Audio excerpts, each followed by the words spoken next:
Okay, അപ്പോൾ materials upload ചെയ്യാനൊരു ഇത് കിട്ടിയിട്ടില്ല. സൈറ്റിൻ്റെ ചില ഇഷ്യൂസ് ഉണ്ട്. നാളത്തോടുകൂടി നമുക്ക് ആ മെറ്റീരിയലുകൾ ചെയ്യാമെന്ന് വിചാരിക്കും. നമ്മൾ നേരത്തെ സംസാരിച്ചത്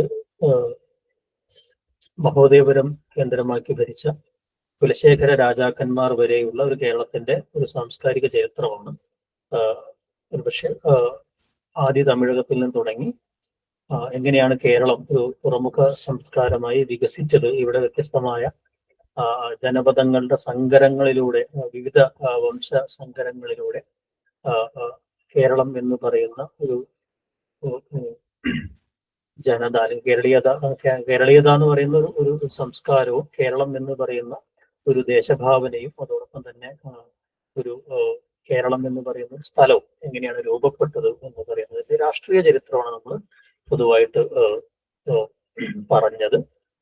ആദ്യ തമിഴകത്തിൽ നിന്ന് മാറിക്കൊണ്ട് കേരളം ഒരു സവിശേഷമായ ഒരു കൾച്ചറൽ ലാൻഡ്സ്കേപ്പായി മാറുന്ന ഒരു ഘട്ടം വരെയാണ് നമ്മൾ പറഞ്ഞത്. അതിന് വലിയൊരളവിൽ കാരണമായത് നമുക്കൊക്കെ അറിയാവുന്നത് പോലെ വ്യത്യസ്ത സംസ്കാരങ്ങളുടെ അല്ലെങ്കിൽ വംശങ്ങളുടെ സങ്കരം തന്നെയായിരുന്നു. അതിനകത്ത് ഏറ്റവും കൂടുതൽ കേരളത്തെ കേരളമാക്കിയത് ഈ പറയുന്ന ആര്യാധിനിവേശം എന്ന് നമ്മൾ പറയുന്ന ഒരു സംഗതിയാണ് നമുക്കറിയാം. അങ്ങനെ കേരളത്തിന്റെ ഒരു തനതായ ഒരു ദേശീയതയായാലും ഭാഷയായാലും സംസ്കാരമൊക്കെ രൂപപ്പെടുന്നത് ഏതാണ്ട് 12-ാം നൂറ്റാണ്ടോടു കൂടിയാണ് എന്നാണ് പറയുന്നത്. 12 തൊട്ട് ഒരു 18-ാം നൂറ്റാണ്ടിന്റെ അവസാനം വരെയുള്ള ഒരു ഘട്ടമാണ് നമ്മൾ ഇന്ന് പ്രധാനമായും ചർച്ച ചെയ്യുന്നത്. വളരെ നീണ്ട ഒരു കാലഘട്ടമാണെങ്കിലും പൊതുവേ നമ്മൾ ഈ നിയോ ക്ലാസിക് കാലഘട്ടത്തെ അല്ലെങ്കിൽ നാടുവാഴുത്ത അതിന് പിറകിൽ പ്രവർത്തിച്ച ഫ്യൂഡൽ കാലഘട്ടത്തെ കുറിച്ചൊക്കെ പൊതുവേ ചരിത്രകാരന്മാർ പറയുന്ന ഒരുതരം നിശ്ചലതയുടെ ഘട്ടം എന്ന് പറയുന്ന സംഗതിയുണ്ട്. കാരണം അവിടെ ഒന്നും മാറുന്നില്ല എന്നുള്ളതാണ്.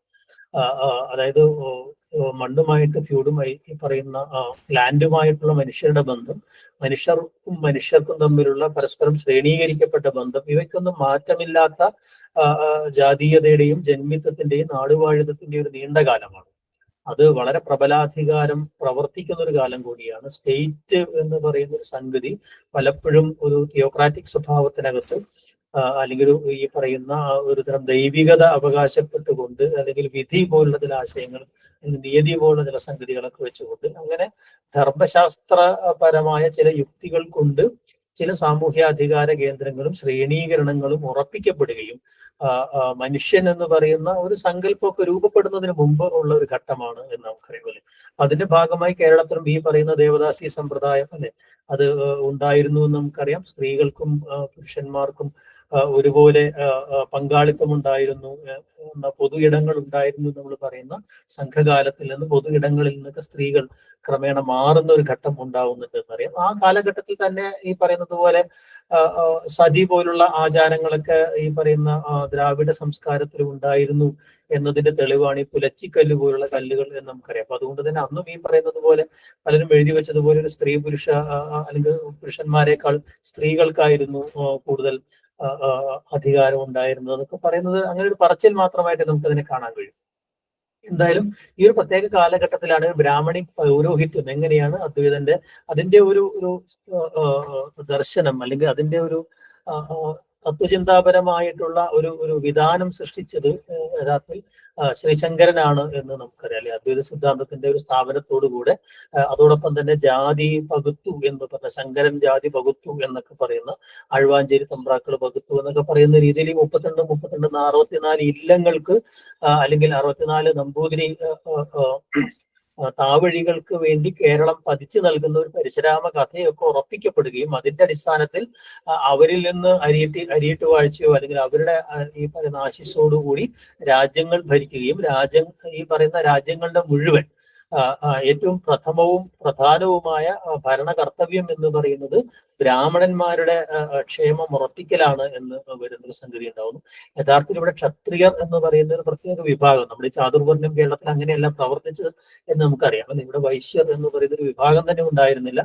ക്ഷത്രിയർ എന്ന് അവകാശപ്പെടുന്ന അല്ലെങ്കിൽ ക്ഷത്രിയ പദവിയുള്ള വിഭാഗം തന്നെ ന്യൂനപക്ഷമായിരുന്നു. നമ്മുടെ വളരെ കുറഞ്ഞ രാജാക്കന്മാർ മാത്രമേ ഈ ക്ഷത്രിയന്മാരായിട്ട് ഉണ്ടായിരുന്നുള്ളൂ നമുക്കറിയാം. അല്ലെ, ഇപ്പോ ഈ പറയുന്ന നമ്മളിനി പറയാൻ പോകുന്ന നാട്ടുരാജ്യങ്ങളായിട്ടൊക്കെ വികസിച്ചു വന്ന 10-35 നാട്ടുരാജ്യങ്ങളായിട്ട് കേരളം ചിതറുകയാണ് ചെയ്യുന്നത് 12ാം നൂറ്റാണ്ട് കഴിഞ്ഞതിന് ശേഷം. അപ്പൊ ആ ചിതറിയ നാട്ടുരാജ്യങ്ങൾക്കകത്ത് രാഷ്ട്രീയമായ യാതൊരു മേൽക്കോയ്മ ഇല്ലാതിരിക്കുകയും ഏറ്റവും വീക്കായ ഒരു രാജവംശമായി മാറി പരസ്പരമുള്ള കിടമത്സരങ്ങൾ കൊണ്ട് ഈ പറയുന്ന യൂറോപ്യൻ അധിനിവേശം അടക്കമുള്ള അധിനിവേശങ്ങൾക്കൊക്കെ കളമൊരുക്കുകയും ചെയ്ത രാജവംശമാണ് പെരുമ്പടപ്പ് രാജവംശം എന്ന് നമുക്കറിയാം. കൊച്ചി രാജവംശം അല്ല. പക്ഷെ കൊച്ചി രാജവംശത്തിനുണ്ടായിരുന്ന ഒരു മേൽക്കൈ എന്ന് പറയുന്നത് അതിന്റെ നേരത്തെ പറഞ്ഞതുപോലുള്ള ഒരു ക്ഷത്രിയ പാരമ്പര്യത്തിന്റെ തുടർച്ച, അല്ലെങ്കിൽ അത് ഈ മഹോദയപുരത്തെ കുലശേഖരന്മാരുമായിട്ടൊക്കെ പറയപ്പെടുന്ന ഒരു ബന്ധമാണ്. അതുകൊണ്ട് ആഴ്വാഞ്ചേരി തമ്പ്രാക്കൾ നേരിട്ട് ഈ പറയുന്ന രാജാധികാരം കൊടുക്കുന്ന ആ രീതിയിലുള്ള ഒരു മേൽക്കോയ്മ ഈ പറയുന്ന പെരുമ്പടപ്പ് സ്വരൂപത്തിനുണ്ടായിരുന്നു. അത്തരമൊരു മേൽക്കോയ്മയ്ക്ക് രാഷ്ട്രീയാധികാരത്തിലൂടെ പ്രബലമായി തീർന്ന മറ്റു രാജവംശങ്ങൾ ശ്രമിക്കുന്നതുമായി ബന്ധപ്പെടുത്തിയാണ് ഈ പറയുന്ന ഹിരണ്യഗർഭം പോലുള്ള ചില സംഗതികൾ, അല്ലെങ്കിൽ ഈ തൃപ്പടിദാനവും പോലുള്ള പല സംഗതികൾ കൊണ്ടും തിരുവിതാംകൂറിന്റെ തിയോക്രാറ്റിക് സ്റ്റേറ്റ് ആയിട്ട് മാറ്റിയെടുക്കാനുള്ള മാർത്താണ്ഡവർമ്മ തൊട്ടുള്ള ശ്രമങ്ങൾ അവിടെ ഉണ്ടാവുന്നുണ്ട്. ഇവിടെ സാമൂതിരിയും അതേ രീതിയിൽ പലതരത്തിൽ ശ്രമിക്കുന്നുണ്ട്. ഈ പറയുന്ന മാമാങ്കത്തിന്റെ അധികാര സ്ഥാനമൊക്കെ വള്ളുവ കോനാതിരിൽ നിന്ന് പിടിച്ചെടുക്കുന്നതൊക്കെയും അല്ലെ തങ്ങളുടെ ഈ ശൂദ്രത്വം എന്ന് പറയുന്ന ഒരു സംഗതിയെ മറച്ചു വെച്ചുകൊണ്ട് ഈ പറയുന്ന സാമൂഹ്യമായ ഒരു അധികാരത്തിലേക്ക് എത്താനുള്ള ശ്രമമാണ്. അതുകൊണ്ട് തന്നെ അവരെല്ലാവരും ഈ പറയുന്ന പന്നിയൂർ ശൂപരം ഗ്രാമങ്ങൾ തമ്മിലുള്ള ശൈവ വൈഷ്ണവ തർക്കങ്ങളും മറ്റുമൊക്കെ ഉണ്ടായിരുന്നു. അതിനകത്ത് ഏതെങ്കിലും പക്ഷം പിടിച്ചുകൊണ്ട് ബ്രാഹ്മണ സേവ ചെയ്യുകയും ഈ പറയുന്ന ബ്രാഹ്മണാധികാരത്തെ എല്ലാ തരത്തിലും ഉറപ്പിക്കുകയാണ് അവർ ചെയ്തത് എന്നുള്ളതാണ് നമുക്കറിയാവുന്ന ഒരു കാര്യം. അതോടൊപ്പം തന്നെ ഈ പറയുന്ന ഞാൻ നേരത്തെ പറഞ്ഞ ലാൻഡ് എന്ന് പറയുന്ന സംഗതി, പ്രത്യേകിച്ച് ഫെർട്ടിലിറ്റി ലാൻഡ് എന്ന് പറയുന്നത് അതിന്റെ ഓണർഷിപ്പ് അല്ല ക്ഷേത്രങ്ങൾക്കും അതുവഴി ഈ പറയുന്ന ബ്രാഹ്മണന്മാർക്കും മാറ്റി കൊടുക്കുന്നതിനകത്ത് വലിയ കാർമ്മികത്വം, അല്ലെങ്കിൽ ഈ പറയുന്ന ക്ഷേത്രങ്ങൾക്ക് പലതരം അവകാശങ്ങൾ കൊടുക്കുക, പലതരം സ്വത്ത് കൊടുക്കുക തുടങ്ങിയ രീതിയിലെല്ലാം ഈ പറയുന്ന ക്ഷേത്രം ഒരു സാമൂഹ്യാധികാര കേന്ദ്രമായിട്ട് മാറുന്നുണ്ട്. നമ്മുടെ പല രാജ്യങ്ങളും ഇപ്പോൾ ഉദാഹരണമായിട്ട് നമ്മൾ ഈ പറയുന്ന ഇടപ്പള്ളി പോലുള്ള ഈ പ്രദേശങ്ങളിലേക്കുള്ള കൊച്ചു രാജ്യങ്ങൾക്ക് തന്നെ ഏതെങ്കിലും തരത്തിൽ നമ്പൂതിരി അല്ലെങ്കിൽ ഈ ത്രൈവർണികരുമായിട്ട് നേരിട്ട് ബന്ധമുള്ള രാജ്യങ്ങളെ തൊടാൻ അവർ രാഷ്ട്രീയമായ അധികാരമൊക്കെ വളരെ കുറവായിരുന്നെങ്കിൽ കൂടി അവിടെ കയറി ആക്രമിക്കാനൊക്കെ പലപ്പോഴും രാജാക്കന്മാർ ചിലപ്പോഴൊക്കെ വിദേശികളും മടിച്ചിരുന്നു എന്നുള്ളതും ഈ പറയുന്ന രാജാക്കന്മാരുടെ സ്വത്തുകളൊക്കെ സംരക്ഷിക്കപ്പെടുന്ന ഒരു സ്ഥലമായിട്ട് കൂടെ ക്ഷേത്രങ്ങൾ മാറുന്നു എന്ന് പറഞ്ഞാൽ ക്ഷേത്രങ്ങളെ ആക്രമിക്കാൻ എന്താ പറയാ ആക്രമിക്കില്ല എന്ന് പറഞ്ഞ ടിപ്പുവിന്റെ ഒരു കാലത്താണ് അത് വ്യത്യസ്തമായ ഒരു സംഗതിയൊക്കെ ഉണ്ടാകുന്നത്. അപ്പൊ ആ അർത്ഥത്തിൽ ഒരു ക്ഷേത്രകേന്ദ്രിതമായ ബ്രാഹ്മണ പൗരോഹിത്യത്തിന് സാമൂഹ്യാധികാരവും ഈ പറയുന്ന നാട്ടുരാജ്യങ്ങൾ തമ്മിലുള്ള കിടമത്സരങ്ങൾ, അതോടൊപ്പം തന്നെ അങ്ങോട്ടും ഇങ്ങോട്ടുള്ള ഇവിടെ താവഴികൾ തമ്മിലുള്ള ആഭ്യന്തരമായ കിടമത്സരങ്ങൾ മാത്രമല്ല യുദ്ധങ്ങൾ ഉണ്ടാവുന്നുണ്ട്, പലതരം ലയനങ്ങൾ ഉണ്ടാവുന്നുണ്ട്, വീണ്ടും പിളർപ്പുകൾ ഉണ്ടാവുന്നുണ്ട്. അതോടൊപ്പം തന്നെ ഈ പറയുന്ന കാസർഗോഡ് തൊട്ട് ഈ പറയുന്ന നാഗർകോവിൽ വരെ ചിതറിക്കിടക്കുന്ന നാട്ടുരാജ്യങ്ങൾക്കിടയിൽ അങ്ങോട്ടും ഇങ്ങോട്ടുള്ള വിവാഹ ബന്ധങ്ങളും ദത്തെടുപ്പുകളും ഉണ്ടാവുന്നുണ്ട്. അങ്ങനെയുള്ള കുറെ ബന്ധങ്ങൾ അവിടെ ഉണ്ടാവുന്നുണ്ട്. ഈ രീതിയിൽ അതിസങ്കീർണമായ ഈ സ്വരൂപങ്ങൾ എന്ന് നമ്മൾ പറയുന്ന അല്ലെ ദായക്രമത്തിനനുസരിച്ചുള്ള കുടുംബങ്ങളിലൂടെ രാജാധികാരം മാറുന്ന സവിശേഷമായ നേരത്തെ പറയുന്ന മാട്രിയാർക്കിയുടെയോ പാട്രിയാർക്കിയുടെയോ സ്വഭാവത്തിൽ നിന്ന് മാറിക്കൊണ്ട് ഉള്ള ഒരു സവിശേഷമായിട്ടുള്ള കേരളത്തിൻ്റെത് മാത്രമെന്ന് പറയാൻ കഴിയാവുന്ന ഒരു സാമൂതിരി രാജവംശത്തിനകത്ത് നമുക്കറിയാവുന്നതുപോലെ ഈ പാലക്കാട് ഇങ്ങ് തൊട്ടിട്ട് കോഴിക്കോടിന്റെ അങ്ങേത്തല വരെയുള്ള പല സ്ഥലങ്ങളിൽ നിന്നാണ് ഈ പറയുന്ന രാജാധികാരത്തിലേക്കുള്ള അവകാശങ്ങൾ കൈമാറി പോകുന്നത്. അപ്പൊ അങ്ങനെയുള്ള ഒരു അധികാരം കൈമാറി പോകുന്ന സ്വരൂപ ഘടനയൊക്കെ ഈ കാലഘട്ടത്തിൽ ഉണ്ടാവുന്നുണ്ട്. അപ്പൊ ആ ഒരു കാലഘട്ടത്തെയാണ് നമ്മൾ സാമാന്യമായിട്ടൊന്ന് പരിശോധിക്കുന്നത്. അതിന് 2 ഘട്ടങ്ങളുണ്ട്. രണ്ടാമത്തെ ഘട്ടം എന്ന് പറയുന്നത് ഈ പറയുന്ന മധ്യകാലഘട്ടമാണ്. പിന്നീട് വാസ്കോഡഗാമ വരുന്നതോടുകൂടെ ഈ നാട്ടുരാജ്യങ്ങൾ തമ്മിലുള്ള ഒരു മത്സരങ്ങൾക്കിടയിലേക്ക് വൈദേശിക ആധിപത്യം കടന്നു വരികയും ക്രമേണ കേരളം കോളനി അധിനിവേശത്തിലേക്ക് മാറുകയും ചെയ്യുന്ന 2 ഘട്ടങ്ങളായിട്ടാണ് നമ്മൾ ഈ ഘട്ടത്തെ വിശദീകരിക്കുന്നത്. ഓക്കെ, നമുക്ക് അതിലേക്ക് പോവാം.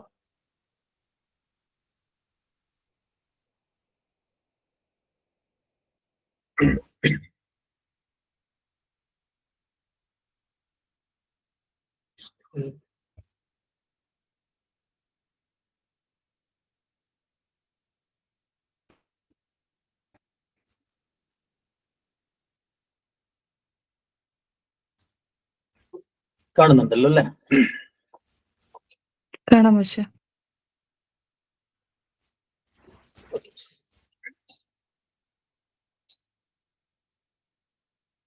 നമ്മുടെ ആദ്യ ഒരു ഘട്ടം എന്ന് പറയുന്നത് ഈ മധ്യകാല സമൂഹത്തിനകത്ത് എങ്ങനെയാണ് ഈ പറയുന്ന ഒരു തരം മതം എന്ന് പറയുന്ന മതം അല്ല, പ്രധാനമായിട്ടും ജാതി എന്ന് പറയുന്ന സാമൂഹ്യ ഘടനയ്ക്കകത്തൂടെ മതം എങ്ങനെയാണ് പ്രവർത്തിച്ചത്, അതിനകത്ത് ഈ പറയുന്ന അപര സാന്നിധ്യങ്ങളായിട്ട് മറ്റു മതങ്ങൾ എങ്ങനെയാണ് കടന്നു പോകുന്നത് ഒരു യൂണിറ്റ് അതിനകത്തുണ്ട്. നമ്മൾ കുറച്ച് കാര്യങ്ങളൊക്കെ അതിനകത്ത് കഴിഞ്ഞ ദിവസം സൂചിപ്പിക്കുകയുണ്ടായി അല്ലെ.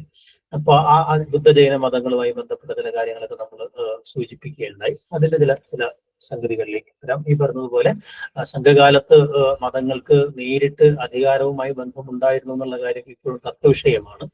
ഈ പറയുന്ന എല്ലാ മതങ്ങളുടെയും സാന്നിധ്യം ഈ സംഘകാലം തൊട്ട് തന്നെ ഉണ്ടായിരുന്നു. അതിനുശേഷം ഈ പറയുന്ന കേരളത്തിന്റെ ഒരു ഇരുളടഞ്ഞു എന്ന് നമ്മൾ ചില ചരിത്രകാരന്മാരൊക്കെ പറയുന്ന ഒരു കാലഘട്ടം അല്ലെ, 7, 8, 9 ഈ 9-ാം നൂറ്റാണ്ട് വരെയുള്ള കാലഘട്ടത്തിന്റെ ഒരു ഇടക്കാലഘട്ടത്തിൽ തന്നെ ഒരു പക്ഷെ ഈ ബുദ്ധന്മാർക്ക് വലിയ പ്രഭാവം ഉണ്ടായിരുന്നു എന്ന് പറയുന്നു, അല്ലെങ്കിൽ അങ്ങനത്തെ ഒരു കാലഘട്ടമായിട്ടൊക്കെ സൂചിപ്പിക്കപ്പെടുന്നുണ്ട്. അപ്പൊ അതുകൊണ്ടാണ് അതിന്റെ തെളിവുകളൊക്കെ പലതും ഇല്ലാതായതെന്നൊക്കെ പറയുന്നത്. എന്തായാലും 8-ാം നൂറ്റാണ്ടോടുകൂടി 1-ാം നൂറ്റാണ്ടിൽ തന്നെ തുടങ്ങുന്ന ബ്രാഹ്മണാധിനിവേശം കുറെ കൂടെ സംഘടിതമായി ഒരുമിച്ച് കേരളത്തിലേക്ക് വരികയും അങ്ങനെ ഇന്ത്യയിലെ ബ്രാഹ്മണ വിഭാഗത്തിൽപ്പെട്ട കേരളത്തിൽ പിന്നീട് വരുന്ന നമ്പൂതിരി ബ്രാഹ്മണർ എന്ന് പറയുന്ന കേരളത്തിൽ അങ്ങനെ പ്രധാനമായിട്ടും തമിഴ്നാടിൽ നിന്ന് വരുന്ന തമിഴ് ബ്രാഹ്മണരുണ്ട്, ഈ മംഗലാപുരത്ത് നിന്നൊക്കെ വരുന്ന ഈ പറയുന്ന കൊങ്കിണി അല്ലെങ്കിൽ തുളു ബ്രാഹ്മണന്മാരുണ്ട് അല്ലെ, ഗോവ മംഗലാപുരം ആ ഭാഗത്ത് നിന്ന് വരുന്ന ഈ പറയുന്ന ഗൗഡ സാരസ്വത ബ്രാഹ്മണന്മാരുണ്ട്. അങ്ങനെ വ്യത്യസ്തമായ ബ്രാഹ്മണ സമൂഹങ്ങളൊക്കെ ഇവിടെ ഉണ്ടായി കൂടി നമ്പൂതിരി ബ്രാഹ്മണന്മാരാണ്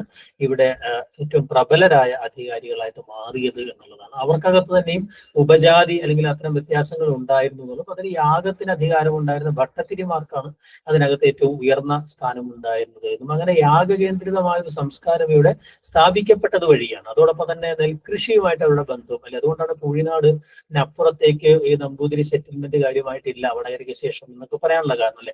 അപ്പൊ ആ അർത്ഥത്തില് കേരളത്തിന്റെ സാമ്പത്തിക അധികാര ഘടനയ്ക്കകത്തും ഈ പറയുന്ന സാമൂഹ്യ അധികാര ഘടനയ്ക്കും ഒരുപോലെ ഇടപെട്ട ഒരു വിഭാഗം എന്ന നിലയിലായിരിക്കാം നമ്പൂതിരിമാർക്ക് ഇത്രയേറെ പ്രാമാണ്യം ഉണ്ടായതെന്നും അതിന് പിന്നീട് ഈ ശങ്കരാചാര്യർ പോലുള്ള പല കഥകളൊക്കെ അതിന് ഒരു സൈദ്ധാന്തിക പിൻബലമായി മാറുകയാണ് ചെയ്തത് എന്നൊക്കെ നമ്മൾ പല ചരിത്രങ്ങളിലും പറഞ്ഞിട്ടുണ്ട് അല്ലെ. അപ്പൊ ആ അർത്ഥത്തിൽ ജൈന മതമാണ് ഈ രീതിയിൽ ആദ്യം ഇവിടെ സ്വാധീനം ചെലുത്തിയ ചില കേരളത്തിലെ ചില കീഴാള വിഭാഗങ്ങൾ ഇപ്പോഴും അവകാശപ്പെടുന്ന കീഴാള വിഭാഗങ്ങൾ മാത്രമല്ല അന്തരാള ജാതികളിൽപ്പെട്ട ചില ജാതികളിൽ തന്നെ ഈ പറയുന്ന തങ്ങൾക്ക് ജൈന പാരമ്പര്യമുണ്ട് എന്ന് അവകാശപ്പെടുന്ന അതേ കസ്റ്റംബുകളൊക്കെ തുടരുന്ന ഒരുപാട് ജാതി വിഭാഗങ്ങൾ നമുക്കുണ്ട് എന്നറിയാലോ. അപ്പൊ അതുകൊണ്ട് തന്നെ ഈ ഒരു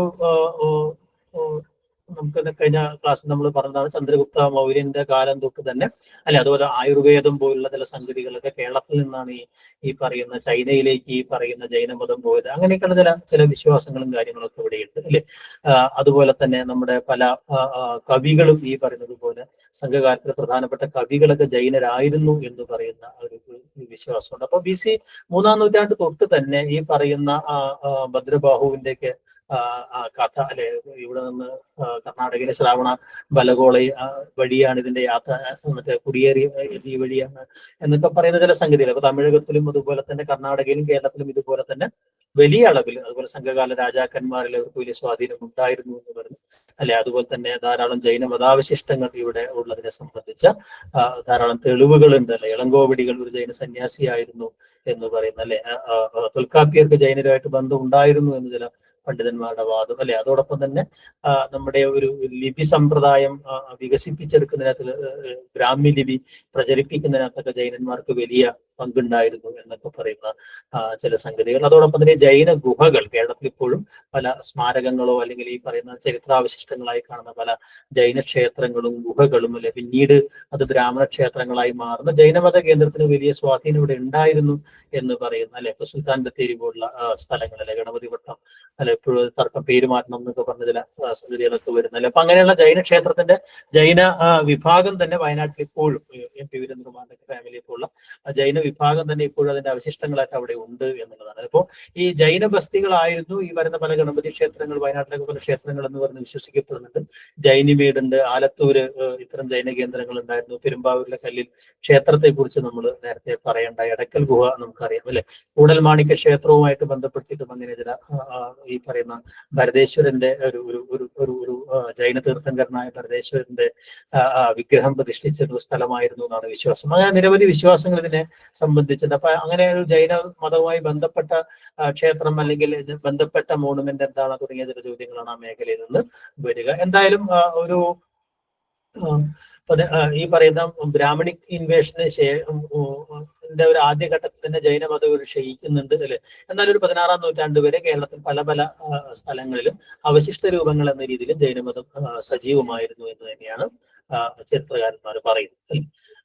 അപ്പോ ജൈനമതത്തെ കുറിച്ചുള്ള ചില പ്രധാനപ്പെട്ട ആശയങ്ങൾ ഇങ്ങനെ ചോദിക്കാനുള്ള സാധ്യതയുണ്ട്. അത് പ്രധാനമായിട്ടും ഓർമ്മയുണ്ടാവണം അല്ലെ. ഈ പറയുന്നത് പോലെ ഇളങ്കോ അടികൾ അല്ലെ, അടികൾ എന്ന് പറയുന്നത് ഈ പറയുന്ന ജൈന ഇതിൽ നിന്ന് വരുന്ന ഒരു വാക്കാണ്, ഒരു സംബോധനയാണ്, ബഹുമാനാർത്ഥമുള്ള സംബോധനയാണ് എന്നാണ് വിചാരിക്കുന്നത് അല്ലെ. അങ്ങനെയുള്ള ചില സംഗതികളുണ്ട്. അതിൽ ബുദ്ധമതവും ഇതുപോലെ തന്നെ ആ കാലഘട്ടങ്ങളിൽ വളരെ പ്രബലമായിരുന്ന, കേരളത്തിൽ കുറെ കൂടെ വ്യാപകമായ സ്വാധീനം ചെലുത്തിയ ഒരു മതമാണ് എന്നാണ് അല്ലെ. നമ്മുടെ അശോകന്റെ 2ാം നമ്പർ ശാസനം തൊട്ട് തന്നെ അതിന്റെ ചില സൂചനകളുണ്ട്. കേരളത്തിലെ പള്ളിക്കൂടങ്ങളായാലും അല്ലെങ്കിൽ കേരളത്തിന്റെ കായിക പാരമ്പര്യമായാലും കേരളത്തിന്റെ വൈദ്യ പാരമ്പര്യമായാലും ഇങ്ങനെയുള്ള പലതരം പാരമ്പര്യങ്ങളും തുടങ്ങുന്നത് ബുദ്ധരിൽ നിന്നാണ് എന്നാണ് നമ്മൾ വിചാരിക്കുന്നത് അല്ലെ. അത് പ്രത്യേകിച്ച് ആയുർവേദത്തിന്റെ ഒരു വലിയ ചരിത്രമാർത്ഥത്തിലാണ് പറയുന്നത് അല്ലെ.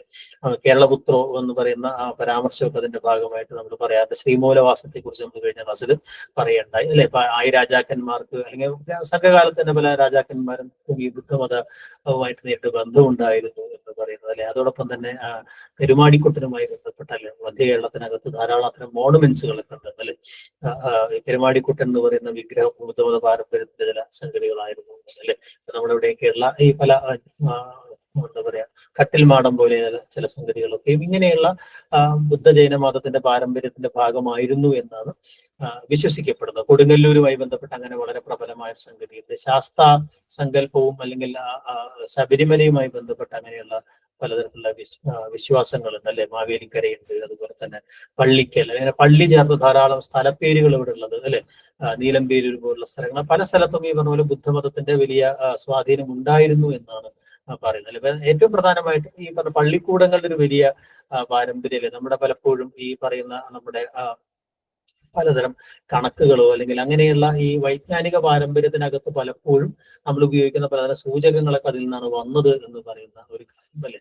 അതുപോലെ ആതുരാലയങ്ങളുടെ ഒരു സ്ഥാപനം എന്ന് പറയുന്ന ഒരു സംഗതി അതിന് വളരെ പ്രധാനപ്പെട്ട ഒരു കാര്യമായിരുന്നു അല്ലെ. അപ്പൊ അങ്ങനെയുള്ള കുറെ കാര്യങ്ങൾ. പിന്നെ നമ്മള് വെജിറ്റേറിയനിസത്തിന്റെ ഒരു സംഗതി, അതോടൊപ്പം തന്നെ ഈ പറയുന്ന ഭക്തി, ആ രീതിയിൽ ശരണം വിളി പോലുള്ള സാധനങ്ങൾ, വ്രതം അനുഷ്ഠിക്കുക എന്ന് പറയുന്ന ഒരു പാരമ്പര്യം അല്ലെ.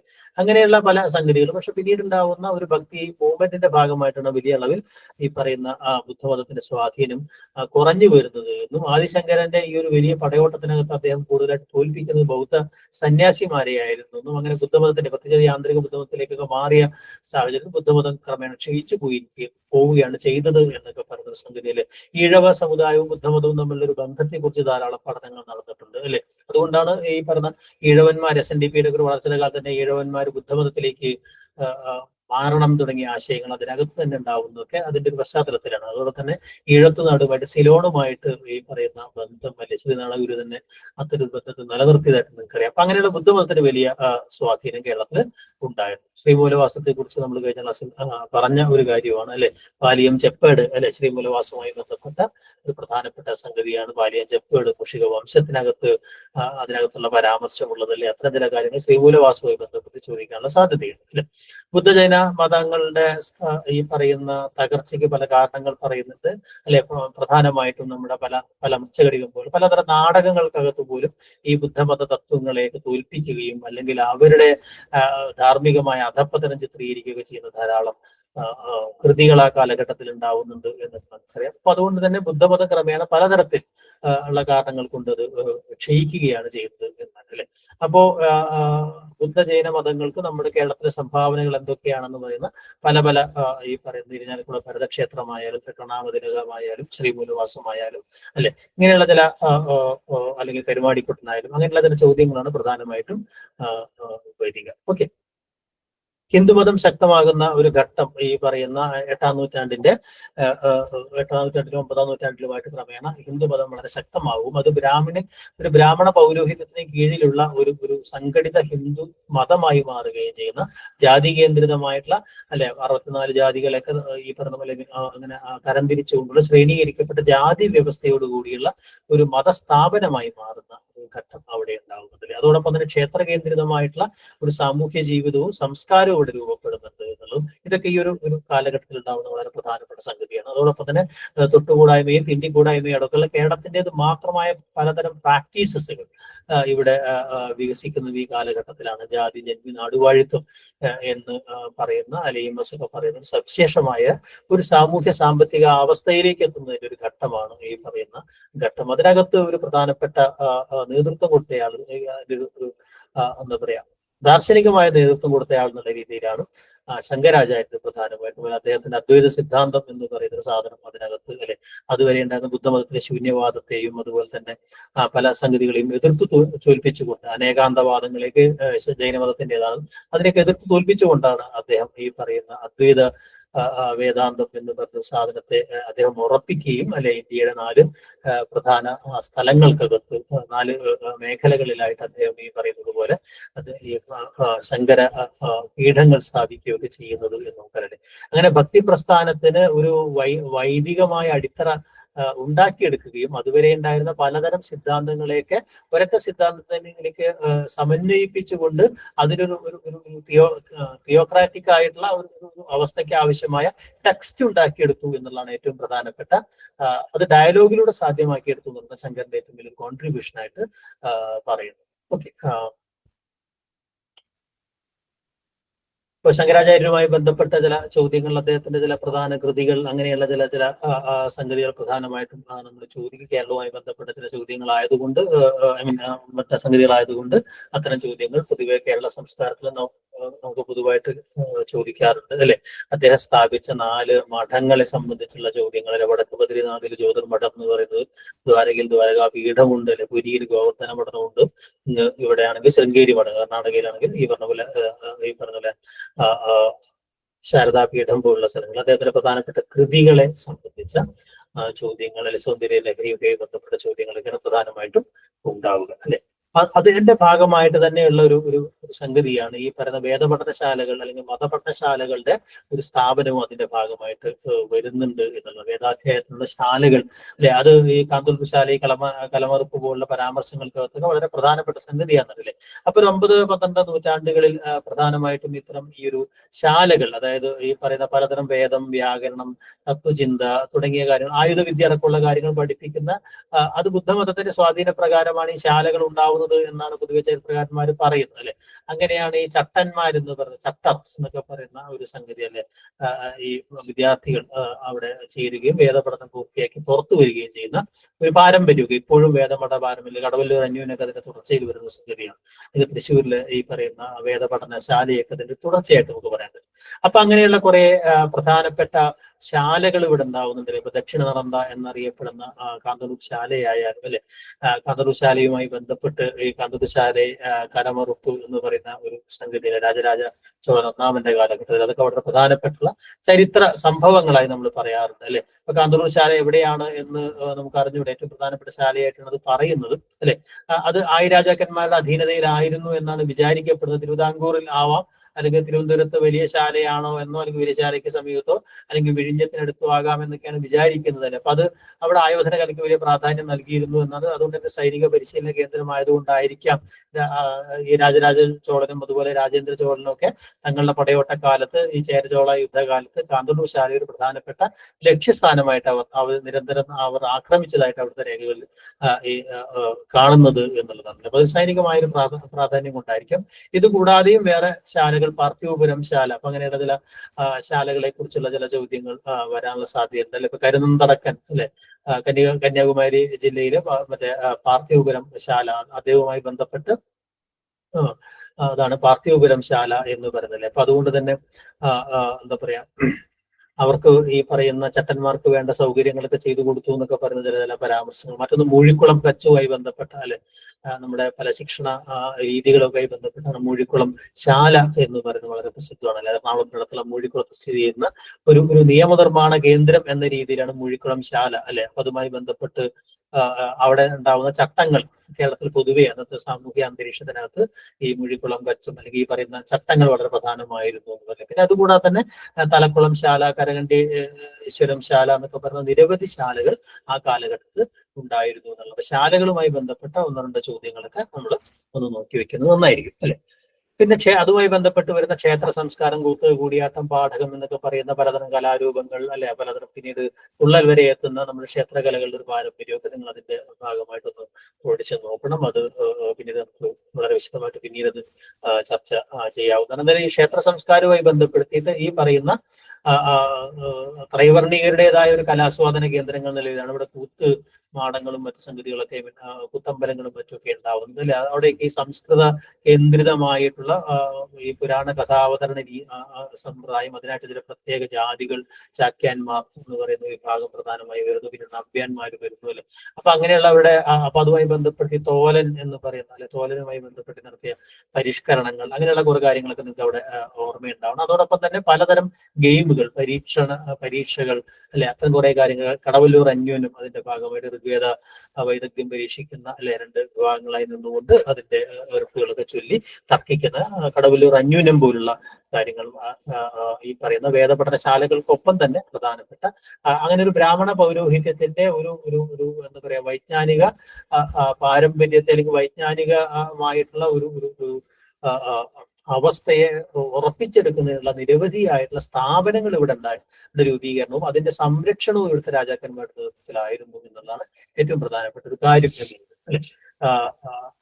ഇതിന്റെ ഭാഗമായിട്ടാണ് ഇസ്ലാമിന്റെ കടന്നുവരവ് എന്ന് കഴിഞ്ഞ ക്ലാസ്സിൽ അത് സൂചിപ്പിച്ചിട്ടുള്ളതാണ്. ഇസ്ലാമിന്റെ കടന്നുവരവ് എന്ന് പറഞ്ഞാൽ അതും ഈ പറയുന്ന അതിനൊരു വിസിബിലിറ്റി കാര്യമായിട്ട് കിട്ടുന്നത് ഇതേ കാലഘട്ടത്തിലാണെന്നുള്ളതാണ് ഏറ്റവും പ്രധാനപ്പെട്ട ഒരു കാര്യം. കാരണം കേരളത്തിലെ ഈ പറയുന്ന രാജ്യാധികാരങ്ങൾക്കകത്ത് അവർ കാര്യമായിട്ട് ഇടപെട്ടില്ലെങ്കിൽ കൂടി സാമൂതിരിയുമായി ബന്ധപ്പെട്ടുകൊണ്ട് പലതരത്തിൽ ഈ പ്രത്യേകിച്ച് കോളനി വിരുദ്ധ സമരങ്ങളുമായി ബന്ധപ്പെട്ടു മുസ്ലിങ്ങളുടെ ഒരു പ്രാധാന്യം ഉണ്ടാവുന്നുണ്ട്. എന്തായാലും ഈ 12-ാം നൂറ്റാണ്ടിന് ശേഷമാണ് ചേരമാൻ പള്ളി അല്ലെങ്കിൽ ഈ പറയുന്ന അവസാനത്തെ പെരുമാൾ മക്കത്ത് പോയി എന്ന് പറയുന്ന കഥ അല്ലെങ്കിൽ നമ്മൾ ഇന്നലെ മാലിക് ദിനാറിന്റെ കടന്നു വരവ്, ആദ്യത്തെ പള്ളി സ്ഥാപിക്കുന്നു, പല സ്ഥലങ്ങളിലും പള്ളികൾ സ്ഥാപിച്ചുകൊണ്ട് ഇസ്ലാം മതം കേരളത്തിൽ വേരുറപ്പിക്കുന്ന ഒരു ഘട്ടവും പ്രധാനമായിട്ടും. നേരത്തെ കച്ചവട ബന്ധങ്ങളിലൂടെ ഈ പറയുന്ന നിരവധി മുസ്ലിം വണിക് സംഘങ്ങൾ ഇവിടെ എത്തിയിരുന്നു, സഞ്ചാരികൾ എത്തിയിരുന്നെങ്കിൽ കൂടിയും ഇവിടെ ഒരു മതമായിട്ട് അവിടെ വികസിക്കുന്നത് ഈ കാലഘട്ടത്തിലാണ് എന്ന് പറയുന്നതാണ് അല്ലെ. പ്രത്യേകിച്ച് 7-ാം നൂറ്റാണ്ടിലാണ് ഈ പറയുന്ന അറേബ്യയിൽ നിന്ന് ഇസ്ലാം മതം പല സ്ഥലങ്ങളിലേക്കും പ്രചരിപ്പിക്കുന്ന ഒരു ഘട്ടത്തിലാണ് ഈ പറയുന്ന ഇസ്ലാം മതത്തിന്റെ ഒരു വലിയ ഒരു സംഗതി ഉണ്ടായിരുന്നത് അല്ലെ. അപ്പൊ അത് വലിയ സമാധാനപരമായിട്ടായിരുന്നു എന്നുമല്ല. ചേരമാൻ പെരുമാളിന്റെ ഐതിഹ്യം ആ രീതിയിലാണ് പ്രധാനമായിട്ടും വരുന്നത്. അങ്ങനെയാണ് അവരുടെ ഒരു താവഴിയായിട്ട് കറക്കൽ രാജവംശം പോലെയൊക്കെയുള്ള ഒരു മുസ്ലിം രാജവംശം ഇവിടെ ഉണ്ടാവുന്നല്ലേ. അപ്പോ അങ്ങനെയുള്ള കാര്യങ്ങളൊക്കെ കുറിച്ച് മാലിക് ദിനാർ ആദ്യ കാലഘട്ടങ്ങളിൽ തന്നെ കഴിഞ്ഞ ക്ലാസ്സിൽ നമ്മൾ ചർച്ച ചെയ്താണല്ലേ. ആദ്യത്തെ സംഘം കേരളത്തിൽ ഇസ്ലാം ഔദ്യോഗികമായി പ്രചരിപ്പിക്കാൻ വേണ്ടി ഇവിടെ എത്തുകയും കൊടുങ്ങല്ലൂരിൽ ഈ പറയുന്ന ചേരമാൻ മസ്ജിദ് ഒരു 629-636 കാലഘട്ടത്തിലാണ് സ്ഥാപിച്ചതെന്നാണ് വിചാരിക്കുന്നത് അല്ലെ. അവര് അതുകൂടാതെ തെക്കൻ കേരളത്തിലേക്കും വടക്കൻ കേരളത്തിലേക്കും പോകുന്നത്, കൊല്ലംമാടായി, കാസർഗോഡ്, അങ്ങനെ പല സ്ഥലങ്ങളിലും പോവുകയും അവിടെയൊക്കെ പള്ളികൾ സ്ഥാപിക്കുകയും ചെയ്യുന്നുണ്ട് എന്നുള്ളത് അല്ലെ. അതോടൊപ്പം തന്നെ കൺവെർഷന്റേതായ ചില പ്രത്യേകിച്ച് ഇസ്ലാമിനകത്തുള്ള ജാതിയില്ല എന്ന് പറഞ്ഞ സംഗതിക്കകത്ത് പലതരത്തിൽ അങ്ങനെ മതം മാറ്റം എന്ന് പറയുന്ന ഒരു സംഗതി ഉണ്ടാവുന്നില്ല. പൊന്നാനി അതിന്റെ ഒരു കേന്ദ്രമായി മാറുകയും സാമൂതിരിമാര് ഈ പറയുന്ന അവിടെ നാവിക പാരമ്പര്യം പ്രമാണിച്ചുകൊണ്ട് സാമൂതിരിമാരുമായിട്ട് അവർ വലിയ ബന്ധം ഉണ്ടാവുന്ന അങ്ങനെ കുഞ്ഞാലിമാരുടെ ഒരു കഥയൊക്കെ നിങ്ങൾക്ക് അറിയാവുന്ന ഒരു കാര്യമാണ്. അപ്പൊ ആ അർത്ഥത്തില് ഈ മരക്കാന്മാരെ പോലുള്ള അങ്ങനെ അതിനകത്ത് തന്നെ ചില വണിക്ക് സംഘങ്ങൾ വേറെ, അങ്ങനെ പലതരത്തിലുള്ള എന്താ പറയാ വ്യത്യസ്തമായ ജാതി വിഭാഗങ്ങൾ തന്നെ അതിനകത്ത് പിന്നീട് രൂപം കൊള്ളുന്നുണ്ട് എന്നുള്ളത്. ഇപ്പൊ മലബാറിന്റെ മെക്ക എന്നൊക്കെയാണ് പൊന്നാനി അർത്ഥത്തിൽ അറിയപ്പെട്ടിരുന്നത് അല്ലെ. ആറക്കൽ രാജവംശം നമ്മൾ നേരത്തെ പറയണ്ടേ. ഇപ്പൊ ഇസ്ലാമിന്റെ ചില സ്വാധീനം നമുക്ക് ഓർമ്മയുണ്ടാവണം അല്ലെ. അറക്കൽ രാജവംശവുമായി ബന്ധപ്പെട്ട അല്ലെ ഒരു പ്രബല രാജവംശമായിരുന്നു എന്നും പിന്നീട് അടുത്തും വെറ്റുകയാണ്,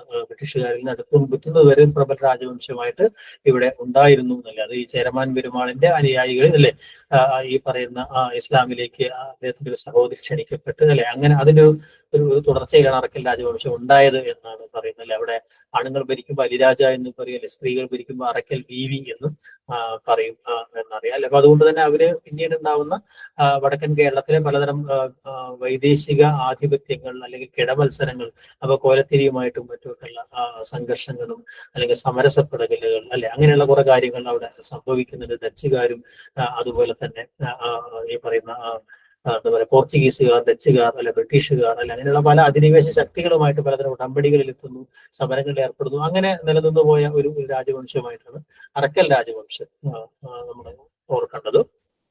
ഓക്കെ, ഞാൻ നേരത്തെ സൂചിപ്പിക്കേണ്ട വ്യത്യസ്തമായ വിഭാഗങ്ങൾ തന്നെ ക്രമേണ ഇസ്ലാമിൽ ഇവിടേക്ക് വന്നിട്ടുള്ള മിക്കവാറും ഈ പറയുന്ന പാൻ ഇസ്ലാമിക് എന്നോ അല്ലെങ്കിൽ ഈ പറഞ്ഞ യൂറോസെൻട്രിക് ആയിട്ടുള്ള ഒരു മോഡേൺ ക്രിസ്ത്യാനിറ്റി എന്നൊക്കെ നമ്മൾ പറയുമ്പോഴും കേരളത്തിൽ ഇവിടെ രൂപം കൊണ്ടുവന്ന തദ്ദേശീയ ഇസ്ലാമിക സമൂഹവും തദ്ദേശീയ ക്രിസ്ത്യൻ സമൂഹവും വളരെ വേറിട്ട ഒരു കേരളത്തിൻ്റെതായ സവിശേഷമായ സാമൂഹിക അധികാര ഘടനയിൽ നിന്ന് പല ആശയങ്ങളും ഉൾക്കൊണ്ടുകൊണ്ട് പലതരത്തിൽ അത് രൂപാന്തരണം സംഭവിച്ച ഒന്നായിരുന്നു എന്ന് നമുക്കറിയാം. അപ്പൊ അതിന്റെ ഭാഗമായിട്ടുണ്ട് ഇവിടെ ഉണ്ടായിരുന്ന തദ്ദേശീയ മുസ്ലിങ്ങൾ, പ്രത്യേകിച്ച് മലബാറിലെ മാപ്പിളമാർക്ക് തങ്ങളുടേതായ ഒരു ദേശ സംസ്കൃതി അവർ വികസിപ്പിച്ചെടുക്കുന്നുണ്ട്. അതേപോലെ ഒരു വലിയ സംസ്കൃതിയായിട്ട് ഇവിടെ തദ്ദേശീയ ക്രിസ്ത്യൻ സമൂഹം ഇവിടെ ഉണ്ടാവുന്നുണ്ട്. അതിനെ വീണ്ടും ഈ കത്തോലിക്ക മതത്തിലേക്ക് അല്ലെങ്കിൽ അത്തരം ഏകത്വത്തിലേക്കൊക്കെ മാറ്റുന്നൊരു ശ്രമമാണ് പോർച്ചുഗീസുകാർ പിന്നീട് നടത്തിയത്. അത് വലിയ സഭാ കലാപങ്ങളിലേക്ക് വഴിതെളിക്കുകയും ഈ പറയുന്നത് പോലെ പുനംകുരിശു കലാപം പോലുള്ള കാര്യങ്ങളൊക്കെ ഉണ്ടായതും ഈ കാലഘട്ടത്തിൽ തന്നെയാണ് എന്നുള്ളത് ഓർമ്മയുണ്ടാവണം. അപ്പൊ അതുകൊണ്ട് തന്നെ ഈ പറയുന്ന ഇസ്ലാമിന്റെ സ്വാധീനം അതുമായി ബന്ധപ്പെട്ട് ഒന്ന് രണ്ട് ചോദ്യങ്ങൾ ഓർമ്മയുണ്ടാവണം അല്ലെ. ജൂതമതത്തെ കുറിച്ച് നമ്മൾ നേരത്തെ പറയുകയുണ്ടായി. അവിടെ സിനഗോഗ് അല്ലെ, ജൂത പള്ളിയായി ബന്ധപ്പെട്ട ജനസംഗതികൾ, ഈ പറയുന്ന 5 വണ്ണം എന്ന് പറയുന്ന ആ ഒരു വ്യാപാര സംഘം ത്തിനുള്ള പ്രാധാന്യം, ജീവിതശാസനം അല്ലെ, അങ്ങനെയുള്ള ചില കാര്യങ്ങളൊക്കെ എപ്പോഴും ഓർമ്മയുണ്ടാവേണ്ട കാര്യങ്ങളാണ്. അവരെ എവിടുന്നാണ് വന്നത് തുടങ്ങിയ കാര്യങ്ങൾ അല്ലെ. ഈ പറയുന്ന സോളമൻ രാജാവിന്റെ കാലം തൊട്ട് തന്നെ അവർ വന്നു എന്നാണ് വിചാരിക്കുന്നത് അല്ലെ. പിന്നെ അവർ പല ദേവാലയങ്ങൾ ഇവിടെ സ്ഥാപിച്ചതായിട്ടാണ്, ആദ്യ കാലഘട്ടത്തിൽ തന്നെ സ്ഥാപിച്ചു എന്നാണ് വിശ്വസിക്കപ്പെടുന്നത് അല്ലെ. ഒരു ഇവിടെ ഉണ്ടായിരുന്ന ജൂതപ്പള്ളി, അതുപോലെ പ്രത്യേകിച്ച് മാള പോലുള്ള പ്രദേശങ്ങളിലൊക്കെ അവർക്ക് വലിയ സ്വാധീനം ഉണ്ടായിരുന്നു. അവിടെയുള്ള ശ്മശാനങ്ങൾ പോലുള്ള കാര്യങ്ങൾ അല്ലെ, കൊടുങ്ങല്ലൂർ മാള പ്രദേശങ്ങളാണ് വലിയ രീതിയിൽ കേന്ദ്രീകരിച്ചത് അല്ലെ. AD 1000 ഈ ജോസഫ് റബ്ബാനുമായി ബന്ധപ്പെട്ടുള്ള അല്ലെ, ഭാസ്കര രവിവർമ്മൻ അല്ലെ, പുറത്തു നിന്നുള്ള ജൂതശാസനം ഓർമ്മയുണ്ടാവണം അല്ലെ. അപ്പോ അതിന് മധ്യ കേരളവുമായി ബന്ധപ്പെട്ടുകൊണ്ടാണ് ഈ പറയുന്ന ഇസ്രായേൽ എന്ന് പറയുന്ന വാഗ്ദത്ത ഭൂമി രാഷ്ട്രം രൂപീകരിക്കപ്പെടുന്നവരെയും കേരളത്തിലൊരു സാന്നിധ്യമായിട്ട് ജ്യൂസ് ഉണ്ടായിരുന്നു എന്നുള്ളത് ജൂതത്തെരുവ് പോലുള്ള കാര്യങ്ങളൊക്കെ ഓർമ്മയുണ്ടാവും അല്ലെ. 5 വണ്ണവുമായി ബന്ധപ്പെട്ട ചില ചോദ്യങ്ങൾ ഉണ്ടാവും അല്ലെ. കേരളത്തിലുടനീളം ഈ 5 വണ്ണം എന്ന് പറയുന്ന ഒരു സംഘവുമായി ബന്ധപ്പെട്ട സൂചനകളുണ്ട് അല്ലെ. ദർശാപ്പള്ളി ചെപ്പേടി അതിനകത്ത് ഈ പറയുന്ന അല്ലെങ്കിൽ അവർക്ക് ചില പ്രത്യേക അവകാശങ്ങൾ കൊടുക്കുന്നതുമായിട്ടുള്ള ജൂതശാസനത്തിനകത്തൊക്കെ അത്തരത്തിൽ 5 വണ്ണം, മണിഗ്രാമം തുടങ്ങിയ കച്ചവട സംഘങ്ങൾ അല്ലെ. ഈ കച്ചവട സംഘങ്ങൾ പലപ്പോഴും അവരൊക്കെ അധികം പേരും ഈ കേരളത്തിലെ തദ്ദേശീയ ജാതി വിഭാഗങ്ങളായിരുന്നില്ല എന്നതുകൂടെ ശ്രദ്ധിക്കപ്പെടേണ്ട ഒരു കാര്യം.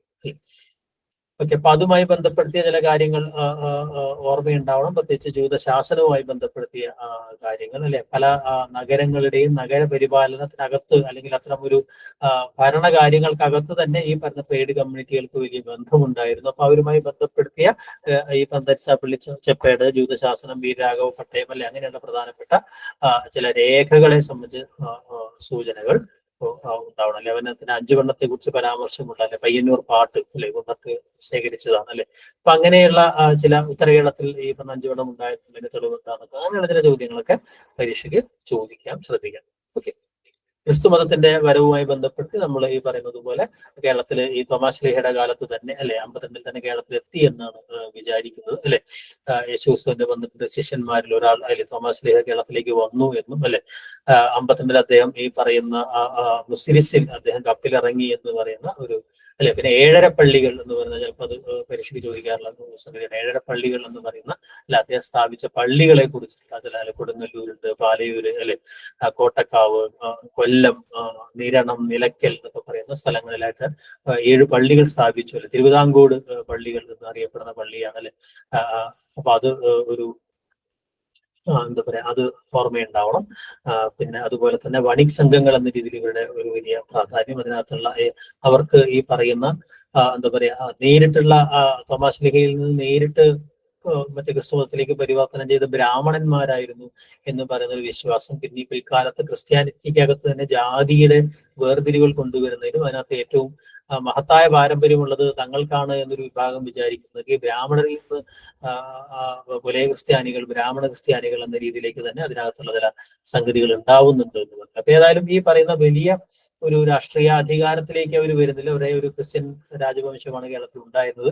എങ്കിൽ കൂടിയും ഈ പറയുന്ന വണിക് സംഘങ്ങൾ എന്ന രീതിയിൽ അല്ലെങ്കിൽ മറ്റ് ഒരു പ്രബല വിഭാഗമായിട്ട് പ്രത്യേകിച്ച് ഈ പറയുന്ന ക്രിസ്ത്യാനിറ്റിയോട് വലിയ താല്പര്യമുണ്ടായിരുന്ന മതപ്രചാരണം കൂടി ലക്ഷ്യമാക്കി എത്തിയ പോർച്ചുഗീസുകാർ. പക്ഷെ പോർച്ചുഗീസുകാര് നമുക്കറിയാവുന്നതുപോലെ പോർച്ചുഗീസുകാർ ഒരിക്കലും ഇവിടുത്തെ തദ്ദേശീയ ക്രിസ്ത്യാനികളോട് ഒരിക്കലും സമരസപ്പെട്ട ഒരവസ്ഥയിലായിരുന്നില്ല എന്ന് പറയുന്ന കാര്യം കൂടെ ഉണ്ടാവും. എന്തായാലും ഇവരുടെ ഒരു ക്രിസ്ത്യാനിറ്റി എന്ന് പറയുന്നത് കത്തോലിക്ക പാരമ്പര്യം ആയിരുന്നില്ല. അതിന്റെ പ്രധാനപ്പെട്ട കാരണം അതായിരുന്നു. അല്ലെ, ദുരാചാരങ്ങളിൽ നിന്ന് ഈ പറയുന്ന കത്തോലിക്ക മതം പറയുന്ന പലതരം ആചാരങ്ങളും, അല്ലെ, അതുപോലെ തന്നെ പഴയ നിയമത്തിലെ പല സംഗതികളൊക്കെ പിന്തുടരുന്ന ഒരു സംഗതിയായിരുന്നു. പ്രത്യേകിച്ച് ഈ പൗരസ്ത്യ പേർഷ്യൻ സഭയുമായിട്ടാണ്, സുറിയാനി സഭയുമായിട്ടാണ് അവർക്ക് വലിയ പാരമ്പര്യം. അതുകൊണ്ടാണ് സുറിയാനി ക്രിസ്ത്യാനികൾ എന്ന്. അപ്പൊ സുറിയാനി ക്രിസ്ത്യാനികളെ ലത്തീൻവൽക്കരിക്കാനുള്ള ഒരു ശ്രമമാണ് 15-ാം നൂറ്റാണ്ടിലേക്ക് പ്രധാനമായിട്ടും ഉണ്ടാവുന്നത്. അറിയില്ല, 15 നൂറ്റാണ്ടിലും 16-ാം നൂറ്റാണ്ട് ആയിട്ട് പ്രധാനമായിട്ടും വരുന്നുണ്ടല്ലേ ഈ പറയുന്ന മാറ്റം പ്രധാനമായിട്ട് ഉണ്ടാവുന്നുണ്ട്. വാസ്കോ ഡ ഗാമ കേരളത്തിലേക്ക് വരുന്നതോടുകൂടി തന്നെ, അല്ലെ, ഒരു കയ്യിൽ വാളും, അല്ലെ, ഒരു കയ്യിൽ ഈ പറഞ്ഞ കുരിശും എന്നൊക്കെ പറയുന്ന ഒരു പ്രയോഗം തന്നെ അർത്ഥത്തിലാണ്. അപ്പൊ ഇതിന്റെ ഭാഗമായിട്ടാണ് പിന്നീട് 1599 16-ാം നൂറ്റാണ്ടിന്റെ ഒരു ഒരു അന്ത്യഘട്ടമാകുമ്പോഴേക്കും ഈ പറയുന്ന പരിവർത്തനത്തിലേക്ക് കേരളത്തിലെ ക്രിസ്ത്യാനിറ്റിയെ മുഴുവൻ ഒരൊറ്റ കുടക്കു കീഴിലേക്ക് കൊണ്ടുവരാനുള്ള ശ്രമത്തിന്റെ ഭാഗമായിട്ടാണ് ഉദയംപേരൂർ സുനഹദോസ് പോലുള്ള സംഗതികൾ ഉണ്ടാവുന്നത് എന്ന് പറയില്ല. അപ്പൊ അതീ പറയുന്ന അലക്സിസ് ഡി മെനസിസ്, അല്ലെ, അദ്ദേഹം ഇവിടെ ഗോവയിലെ അതിരൂപത, അല്ലെ, മെത്രാന ആയിരുന്നു എന്ന് പറയുന്ന സാധനം, അല്ലെ. അപ്പൊ മൊത്തം ഉണ്ടായിരുന്ന റെക്കോർഡ്സുകളും കാര്യങ്ങളൊക്കെ ചിലത് എല്ലാം തിരുത്തി എഴുതുകയും ഒക്കെ ചെയ്യുന്ന, അല്ലാത്തതൊക്കെ നശിപ്പിക്കുകയും ഒക്കെ ചെയ്യുന്ന ഒരു ശ്രമമായിരുന്നു. അതിനെതിരായി പിന്നീട് ഉണ്ടാവുന്ന ഒരു കലാപമാണ് 1653 കൂനൻകുരിശ് കലാപം. അത്തരം കാര്യങ്ങളൊക്കെ ഓർമ്മയുണ്ടാവും. ഓക്കെ, എന്തായാലും നമുക്ക് ആ ഒരു ഘട്ടത്തിലെ മതങ്ങളുമായി ബന്ധപ്പെട്ട ചില ചോദ്യങ്ങളിലേക്ക് വരാം. കൂനൻകുരിശ് കലാപം വിശദമായിട്ട് അടുത്ത ഒരു സെഗ്മെന്റിൽ നമ്മൾ പറയുന്നത്, അല്ലെ. മുകുന്ദമാല എന്ന സംസ്കൃത സ്തോത്രവും അതുപോലെ തന്നെ പെരുമാൾ തിരുമൊഴി ഭക്തികാവ്യം രചിച്ച ചേര സാമ്രാജ്യ സ്ഥാപകനാര് എന്നുള്ള ഉത്തരം എല്ലാവർക്കും അറിയാവുന്നതാണ്. അതെ, കുലശേഖര ആഴ്വാരാണ് എന്നറിയാലോ. അദ്ദേഹം ഒരു പണ്ഡിതനും കവിയുമായിരുന്നു. ഇന്ത്യയിലെ ആദ്യത്തെ മുസ്ലിം പള്ളിയായ ഈ പറയുന്ന ചേരമാൻ ജുമാ മസ്ജിദ് എവിടെയാണെന്നുള്ളതും അതൊക്കെ ചിലപ്പോൾ പരീക്ഷയ്ക്ക് ചോദ്യം. കൊടുങ്ങല്ലൂരാണ്. AD 629 മാലിക് ദിനാർ സംഘവും ഈ പള്ളി സ്ഥാപിച്ചത് എന്നാണ് വിശ്വസിക്കപ്പെടുന്നത്, അല്ലെ. AD 1000 ജൂതപ്രമാണിയ ജോസഫ് റബ്ബാന് വിശേഷാധികാരം നൽകിക്കൊണ്ട് ജ്യോതിശാസനം പുറപ്പെടുവിച്ച കുലശേഖര രാജാവ് ആരാണ് എന്നത് നമ്മൾ കഴിഞ്ഞ ദിവസം ചർച്ച ചെയ്ത സംഗതിയാണ്, അല്ലെ. അല്ലെ, കേരളത്തിൽ ചില സാമൂഹ്യ പദവികൾ അവർക്ക് നൽകിക്കൊണ്ടുള്ള ഒരു പ്രധാനപ്പെട്ട പ്രമാണമാണ് എന്നുള്ളത്, അല്ലെ. അതുപോലെ തന്നെ ആലപ്പുഴ ജില്ലയിൽ കണ്ടെത്തിയ ബുദ്ധമത പാരമ്പര്യത്തിന്റെ ഏറ്റവും പ്രശസ്തമായ പ്രതീകമായി കണക്കപ്പെടുന്ന വിഗ്രഹം ഏതാണ് എന്നുള്ള ഇതാണ്, അല്ലെ. കരുമാടിക്കുട്ടനാണ്, അല്ലെ. കരുമാടി എന്ന് പറഞ്ഞ സ്ഥലത്ത് നിന്ന് ലഭിച്ചുകൊണ്ടാണ് അതിനെ ഈ കരുമാടിക്കുട്ടൻ എന്ന് വിളിക്കുന്നത്, അല്ലെ. അത് ബുദ്ധമതവുമായിട്ട് ബന്ധപ്പെട്ടതാണ് എന്നാണ് വിചാരിക്കുന്നത്, അല്ലെ. ശ്രീ ശങ്കരാചാര്യയുടെ മുഖ്യ സംഭാവനയായി കിടക്കുന്ന അദ്വൈത വേദാന്ത ദർശനത്തിന്റെ അടിസ്ഥാന ഗ്രന്ഥങ്ങളായ പ്രസ്ഥാനത്രയത്തിൽ ഉൾപ്പെടാത്തത് ഏത് എന്നുള്ളതാണ് ചോദ്യം, അല്ലെ. ബ്രഹ്മസൂത്രം, ഭഗവത്ഗീത, ഉപനിഷത്തുകൾ, ഭാഗവത പുരാണം, അല്ലെ. ഇതാണെന്നറിയാവോ.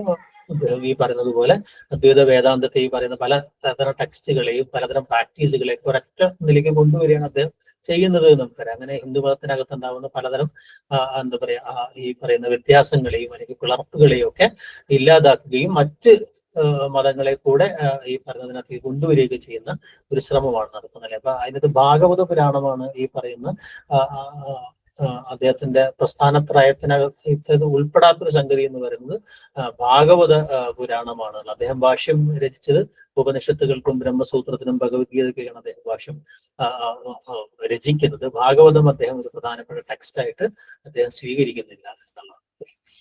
ശങ്കരാചാര്യരുമായി ബന്ധപ്പെട്ട് മറ്റൊരു ചോദ്യമല്ല, അദ്ദേഹം 4 മഠങ്ങൾ സ്ഥാപിച്ചതിനെ കുറിച്ച് നമ്മൾ നേരത്തെ വിശദീകരിച്ചു കഴിഞ്ഞു. അതിനകത്ത് ദക്ഷിണേന്ത്യയിൽ അല്ലെങ്കിൽ തെക്ക് ദിശയിൽ അദ്ദേഹം സ്ഥാപിച്ച മഠം ഏതാണ് എന്നുള്ളതാണ് ചോദ്യം, അല്ലെ? എല്ലാവർക്കും അറിയാവുന്ന ഉത്തരവാണ്. ഏതാണത്?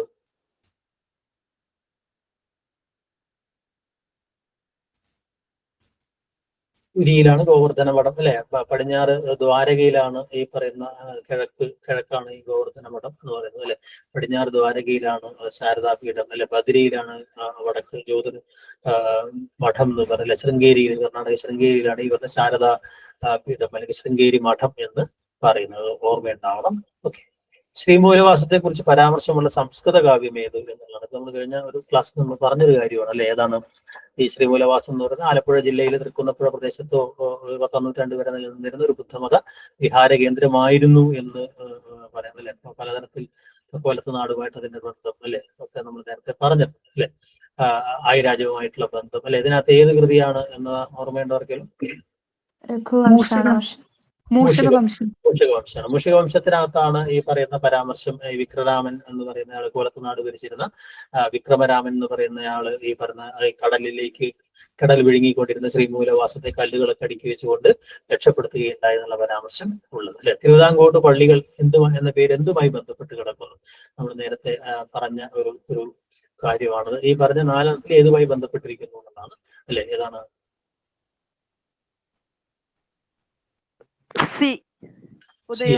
ഉദയംപേരൂർ സുനഹദോസുമായിട്ടാണ് ബന്ധം. നേരത്തെ നമ്മൾ പറയണ്ടായി, അല്ലെ? ഈ പറയുന്ന ആദ്യത്തെ ഈ പറയുന്ന പള്ളികളുടെയും അല്ലെങ്കിൽ അത്തരം ഒരു കത്തോലിക്ക സഭയുടെ കീഴിലേക്ക് കൊണ്ടുവരാൻ വേണ്ടിയാണ് ഉദയംപേരൂർ സുനഹദോസ് എന്ന് പറയുന്ന സാധനം 1599 ജൂൺ 20 തൊട്ട് ഉദയംപേരൂർ കൂടിയ ഒരു സഭയാണ് ഉദയംപേരൂർ സുനഹദോസ് എന്ന് പറയുന്നത്. ഈ നെസ്തോറിയൻ വിശ്വാസങ്ങളെയൊക്കെ ഈ തള്ളിപ്പറഞ്ഞുകൊണ്ട് കത്തോലിക്ക വിശ്വാസം സ്വീകരിക്കുക, അതുപോലെ തന്നെ ചില കൂതാശകൾ, ഏതൊക്കെയാണ് കൂതാശകൾ വേണ്ടത്, അല്ലെങ്കിൽ പുസ്തകങ്ങൾ മൊത്തം വായിച്ചു നോക്കിയിട്ട് ടെക്സ്റ്റുകൾ, പ്രാർത്ഥനാ ഗീതങ്ങളും മറ്റൊക്കെ വായിച്ചു നോക്കിയിട്ട് അതെല്ലാം കറക്റ്റ് ചെയ്യുക എന്നൊക്കെ പറയുന്ന ഒരു സംഗതി. അതോടൊപ്പം തന്നെ അങ്കമാലി രൂപതയുടെ അധികാരം കുറച്ചുകൊണ്ട് പല ഇടവക പള്ളികൾ ഉണ്ടാക്കുക, അങ്ങനെയുള്ള നിരവധി മാറ്റങ്ങളാണ് ഇതിന്റെ ഭാഗമായിട്ട് ഉദയംപേരൂർ സുനഹദോസിൽ ഉണ്ടായത് എന്ന് അറിയാം, അല്ലെ? അതുമായി ബന്ധപ്പെട്ട് ഓർമ്മയുണ്ടാവണം.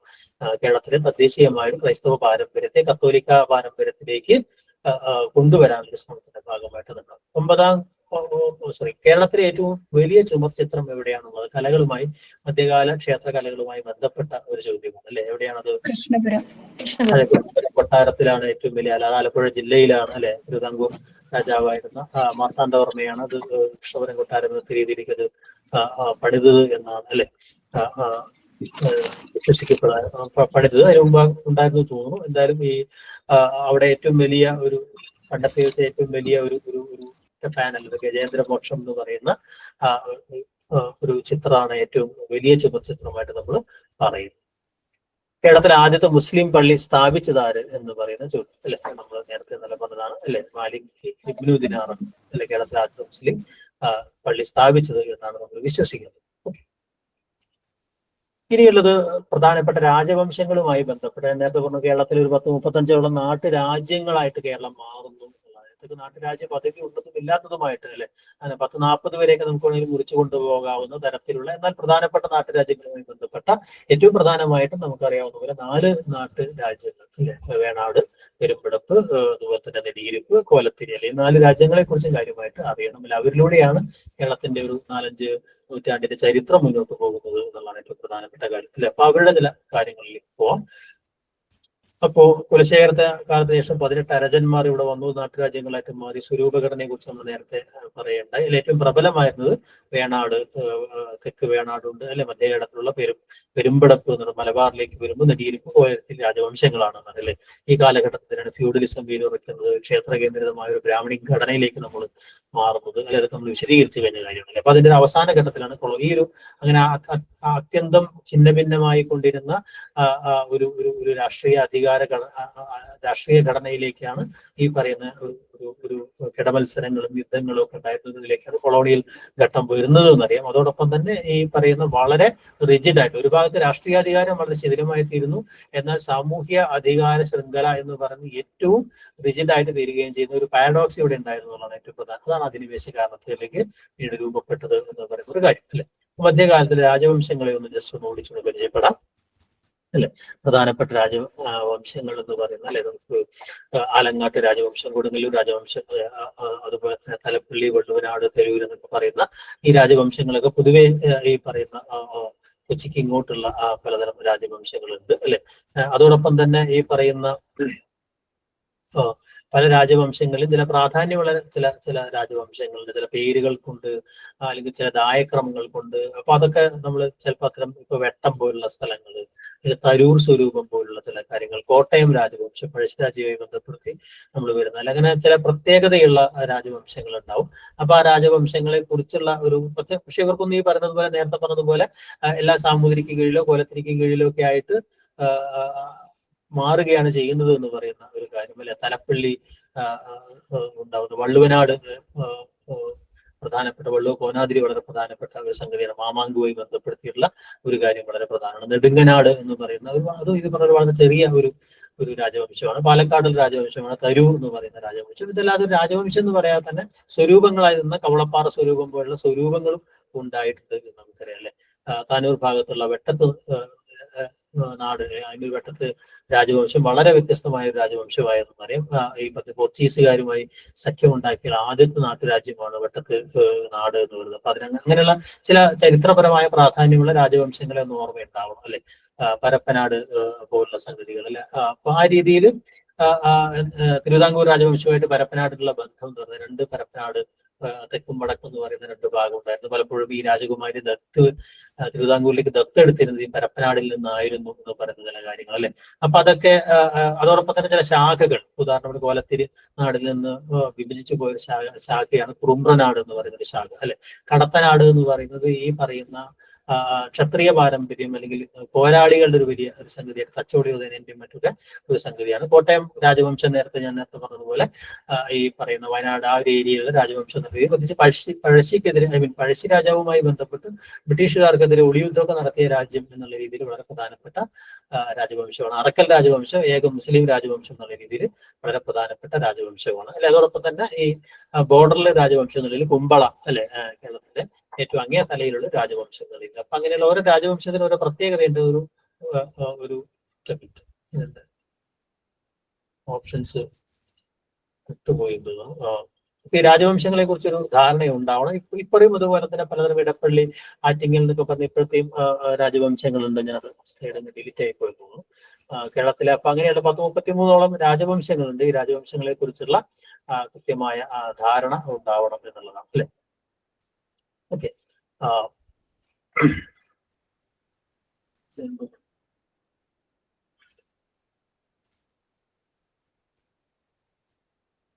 ഓക്കെ.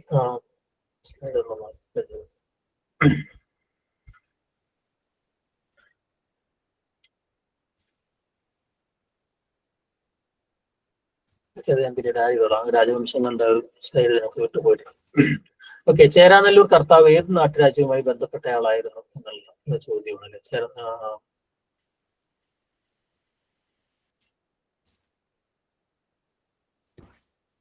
അറിയാവോ?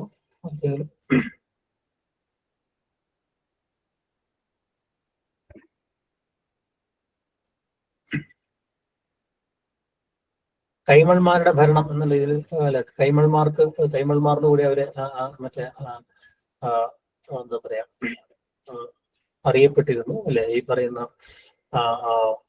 4-5 കുടുംബങ്ങളായിട്ട് ആണത് ഉണ്ടായിരുന്നത് അല്ലെ. കുന്നത്തുനാട്, കുളക്കാട്, ആ ഒരു വടക്കൂർ എന്നൊക്കെ പറയുന്ന ഈ പറയുന്ന ഇടപ്പള്ളി ആ ഒരു പ്രദേശത്ത് ഉള്ള ഒരു രാജവംശമാണ്.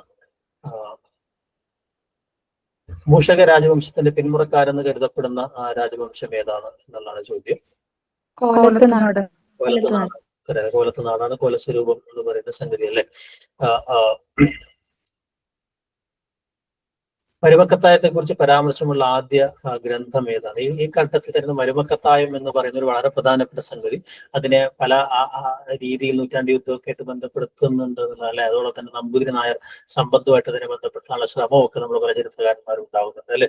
എന്നാൽ അങ്ങനെയല്ല. മരുമക്കത്തായം, മക്കത്തായം എന്ന് പറയുന്ന രണ്ട് ദായക്രമങ്ങൾ ഇവിടെ ഉണ്ടായിരുന്നു എന്നുള്ളതും മരുമക്കത്തായ ഒരു പുതിയ സൃഷ്ടിയല്ലാതാണ് പിൽക്കാലത്ത് ചരിത്രകാരന്മാർ പറയുന്ന ഒരു കാര്യം എന്നുള്ളത്. അപ്പൊ അതുകൊണ്ട് തന്നെ മരുമക്കത്തായത്തിന്റെ പ്രബലത കൂടി ഈ കാലഘട്ടത്തിലെ ഒരു സംഗതിയാണ്, അല്ലെ? അപ്പൊ അതിനെക്കുറിച്ച് പരാമർശമുള്ള ആദ്യത്തെ ഗ്രന്ഥം ഏത് എന്നുള്ളതാണ്, അല്ലെ? അതെ അതെ അതെ, ഡിസ്ക്രിപ്ഷിയ എന്ന് പറയുന്ന കൃതിയാണ്. അദ്ദേഹം ഒരു ഈ പറയുന്ന ഒരു കത്തോലിക്ക മെത്രാനായിരുന്നു അദ്ദേഹം, അല്ലെ? അദ്ദേഹത്തിന്റെ ഒരു ഒരു ഒരു വിദേശ സഞ്ചാരി നമുക്ക് വേണമെങ്കിൽ പറയാം. മിറാസിലിയ ഡിസ്ക്രിഷ്യ, അല്ലെ? സർഫോസ എന്ന് പറയുന്ന, അല്ലെ? അയാളാണ് ഈ ഒരു ഇവിടെ എന്താ പറയാ, ഈ പറയുന്ന ഈ ഗ്രന്ഥം എഴുതിയത്, അല്ലെ? മറ്റേ മിറാബിലിയ ഡിസ്ക്രിപ്റ്റീഷ്യ എന്ന് പറയുന്ന കൃതിയിലൂടെയാണ് കേരളത്തിലെ പല വിവരങ്ങളും അദ്ദേഹം നൽകുന്നത്, അല്ലെ? ഈ കത്തോലിക്ക മിഷണറിയാണ് അദ്ദേഹം, കത്തലാനി എന്ന് പറയുന്നത്. അപ്പൊ അദ്ദേഹം ായ ഒരു കൃതിയിലാണ് മരുമക്കത്തെ കുറിച്ച് ആദ്യമായ, പ്രത്യേകിച്ച് കൊല്ലമാണ് ഈ പറയുന്ന അദ്ദേഹം സഞ്ചരിച്ചൊരു സ്ഥലം എന്ന് പറയുന്നത്. അപ്പൊ അത് ഈ പറയുന്ന സതി സമ്പ്രദായം ഇവിടെ ഉണ്ടായിരുന്നു തുടങ്ങിയ ചില പരാമർശങ്ങളൊക്കെ അതിനകത്ത് കാണാം എന്നുള്ളതാണ്. അപ്പോൾ അതിനകത്താണ് മരുമക്കത്തായത്തെ കുറിച്ച് ആ രീതിയിലുള്ള ഒരു പരാമർശം ഉണ്ടാവും.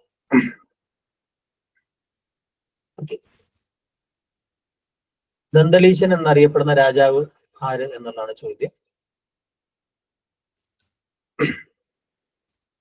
ഇടപ്പള്ളി. അതെ അതെ, ഇടപ്പള്ളി സ്വരൂപത്തിനകത്താണ്. ഇടപ്പള്ളി സ്വരൂപം, അല്ലെ? അല്ലെങ്കിൽ ഇളങ്ങല്ലൂർ സ്വരൂപം എന്ന് പറയുന്ന ഒരു രാജവംശത്തിന്റെ ഒരു പ്രത്യേകത. അത് ഒരു ജാതി ശ്രേണിയിൽ നമ്പൂതിരിമാർക്ക് അല്ലെങ്കിൽ ആ വിഭാഗത്തിൽപ്പെട്ടവർക്ക് ഉണ്ടായിരുന്ന ഒരു രാജ്യാധികാരം ഉണ്ടായിരുന്ന ഒരു സ്ഥലം എന്നുള്ള രീതിയിലാണ് ഇടപ്പള്ളി സ്വരൂപത്തിന് വലിയൊരു പ്രാധാന്യം ഉണ്ടാവുന്നത്. നമ്പ്യാതിരിമാർ അല്ലെങ്കിൽ ആ ഒരു ഉയർന്ന ജാതിയായിരുന്നു, അല്ലെ? അപ്പൊ അവര് അതുകൊണ്ട് തന്നെ ആ ഭാഗത്തും ആ രാജവംശത്തിന് അങ്ങനെ ഒരു പ്രാധാന്യം അവിടെ ഉണ്ട്. അതോടൊപ്പം തന്നെ ഈ പറയുന്ന ഒരു പോർച്ചുഗീസ് 1740 തന്നെ ഈ പറയുന്ന പോർച്ചുഗീസുകാർക്കെതിരെ കൊച്ചി കേന്ദ്രീകരിച്ച് ഡച്ചുകാരുടെ ചില മൂവ്മെന്റുകളും കാര്യങ്ങളൊക്കെ ഉണ്ടാവുന്നുണ്ട് എന്നൊക്കെ അറിയാം, അല്ലെ? അപ്പൊ ആ ഘട്ടത്തിലൊക്കെ 1740 ഡച്ച് ഈസ്റ്റ് ഇന്ത്യ കമ്പനിയായിട്ട് ഒരു കരാറിലൊക്കെ അവര് ഏർപ്പെടുന്നുണ്ട്, അല്ലെ? മാർത്താണ്ഡവർമ്മ കൊച്ചി അവരെ ആക്രമിക്കുമ്പോൾ ഇവരെ ആക്രമിക്കുന്നില്ല എന്നുള്ളത് അത് പക്ഷേ ഇവർക്ക് ജാതീയമായ ഒരു ഉയർച്ചയുടെ ഒരു കാരണം കൊണ്ടൊക്കെ ആവും, അല്ലെ? പാർത്ഥത്തില് ഈ പറയുന്ന പിന്നീട് ഈ പറയുന്ന കൊച്ചി രാജാവിന്റെ സംരക്ഷണയിലേക്ക് ഇവര് മാറുന്നത് വരെയും, ബ്രിട്ടീഷുകാർ കൊച്ചി രാജ്യത്തോട് ചേർക്കുന്നത് വരെയും ഇവര് ഈ പറയുന്ന എന്താ പറയുക, സ്വതന്ത്ര രാജ്യമായിട്ട് നിന്നിരുന്ന ഒരു ചെറു രാജ്യമാണ് ഇടപ്പള്ളി സ്വരൂപം എന്ന് പറയുന്ന. അലിരാജ എന്ന പേരിനൊപ്പം ചേർത്തിരുന്നത് ഏത് രാജ്യത്തെ ഭരണാധികാരികളായിരുന്നു? നമ്മൾ പറഞ്ഞ കാര്യമാണ്, അല്ലെ? രാജവംശമാണ്, അല്ലെ? കേരളത്തിലേക്ക് മുസ്ലിം രാജവംശമാണെന്ന് പറഞ്ഞു, അല്ലെ? അതിന്റെ ഉത്ഭവത്തെ കുറിച്ചൊക്കെ പല ഐതിഹ്യങ്ങൾ ഉണ്ട്, അല്ലെ? പലതരം ഐതിഹ്യങ്ങളാണ് അതിനകത്ത് വരുന്നത്. മിക്കവാറും ചെയർമാൻ പെരുമാളുമായി ബന്ധപ്പെടുത്തിയിട്ടുള്ള ഒരു കാര്യമാണ്, അല്ലെ? കണ്ണൂർ നഗരത്തിലാണ് അവർക്ക് ഉണ്ടായിരുന്നത്, അല്ലെ? മാത്രമല്ല ലക്ഷദ്വീപ് എന്ന് പറയുന്ന അറക്കൽ രാജവംശത്തിന്റെ കീഴിലായിരുന്നു എന്ന് പറയുന്ന ഒരു സംഗതി കൂടെ അതിനകത്തിന്റെ ഒരു നാവികസേന അവർക്കുണ്ടായിരുന്നു എന്ന് പറയുന്നത്, അല്ലെ?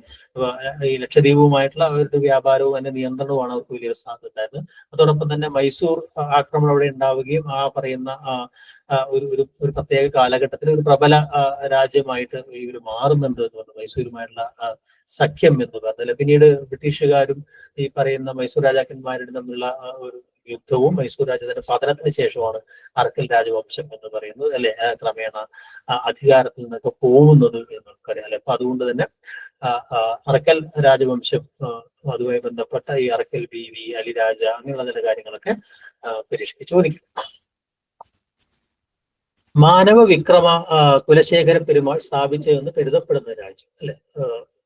നേരത്തെ പറഞ്ഞ ഈ പെരുമാൾ വാഴ്ചയുടെ പശ്ചാത്തലത്തിൽ അങ്ങനെ ഒരു പല രാജവംശങ്ങൾക്കും അങ്ങനെയുള്ള ഒരു ബന്ധം കാണിക്കാറുണ്ട്. അങ്ങനെയുള്ള ഒരു കൊച്ചു രാജ്യം ഉണ്ട്, അല്ലെ? ഏതാണത്? അത് കേരളത്തിന്റെ ഈ പറയുന്ന തെക്കേ അറ്റത്തുള്ള ഈ പറയുന്ന പൂഞ്ഞാറാണ്. പൂഞ്ഞാർ ദേശമാണ് ഈ പറയുന്ന തെക്കേറ്റം എന്ന് പറഞ്ഞാൽ ഈ ഒരു ബോർഡർ ഏരിയയിലുള്ള അല്ലെ പൂഞ്ഞാർ ദേശമാണ് ഈ പറയുന്ന മധുരപാണ്ഡ്യ വംശത്തിൽപ്പെട്ട രാജകുടുംബത്തിന്റെ ഭരണത്തിലിരുന്ന രാജ്യമായിരുന്നു എന്ന് പറയുന്ന ഒരു സംഗതിയല്ലേ. അത് ഈ മറ്റേ ആ വംശത്തിന്റെ സ്ഥാപകനായിട്ടുള്ള ആൾ ഈ മാനവവിക്രമ കുലശേഖരനാണ് എന്നാണ് പറയുന്നത്. ആ രാജവംശം കുറെ കാലം അവിടെ നിലനിന്നിരുന്നു.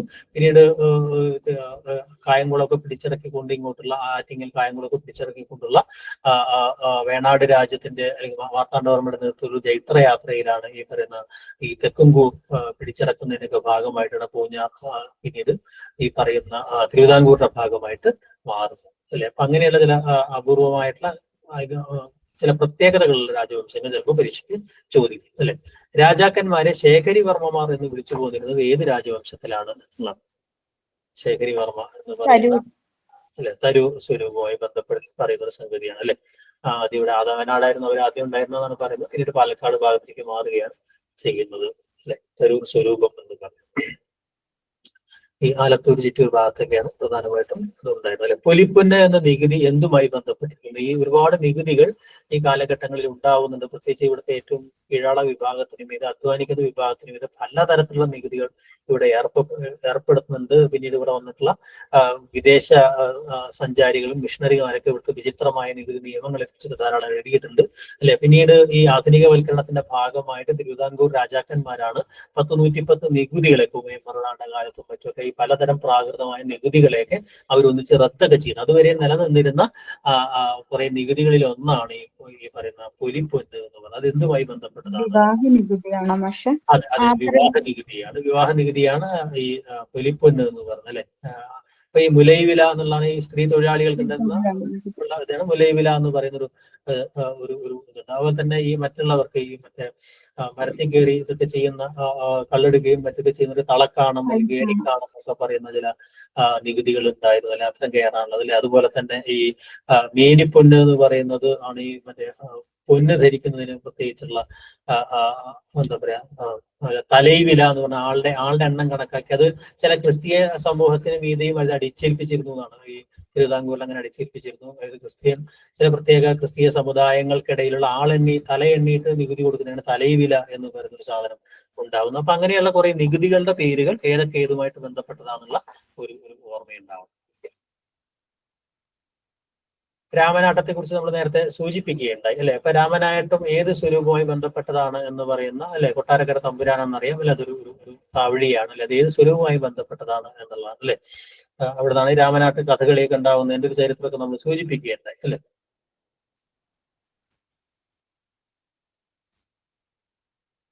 ഇളയടത്ത് സ്വരൂപമാണ് വേണാട് രാജവംശത്തിന്റെ ഒരു ശാഖയായിട്ട് തന്നെയാണ് വരുന്നത്. ഇളയടത്ത് സ്വരൂപത്തിന്റെ ഭാഗമാണ് കൊട്ടാരക്കര എന്ന് പറയുന്ന ഒരു താവഴി ഉണ്ടായിരുന്നത്. മാർത്താണ്ഡവരുടെ കാലത്താണ് ഈ രാജവംശങ്ങളൊക്കെ ഒന്നിലേക്ക് ലയിപ്പിക്കുന്നത് അല്ലെ. കേരളത്തിലെ ഏക ക്രിസ്തീയ രാജവംശം ഏതാണ് എന്നാണ്? വില്ലാർവട്ടം സ്വരൂപം. അതെ, വില്ലാർവട്ടം സ്വരൂപമാണ് ഏക ക്രിസ്തീയ രാജവംശം എന്ന് പറയുന്നത്. അത് ഈ പറഞ്ഞതുപോലെ തന്നെ കുറെ കാലം അവർക്ക് ഈ സുറിയാനി ക്രിസ്ത്യാനികൾ ആയിരുന്നു അവിടെ ഭരണത്തിൽ ഉണ്ടായിരുന്നത് എന്നാണ്. വില്ലാർവട്ടം രാജാവ് എന്ന് പറഞ്ഞത് ഉദയംപേരൂർ, അത് ഉദയംപേരൂരാണ് അവരുടെ ഒരു കേന്ദ്രമായിട്ട് ഉണ്ടായിരുന്നത് അല്ലെ.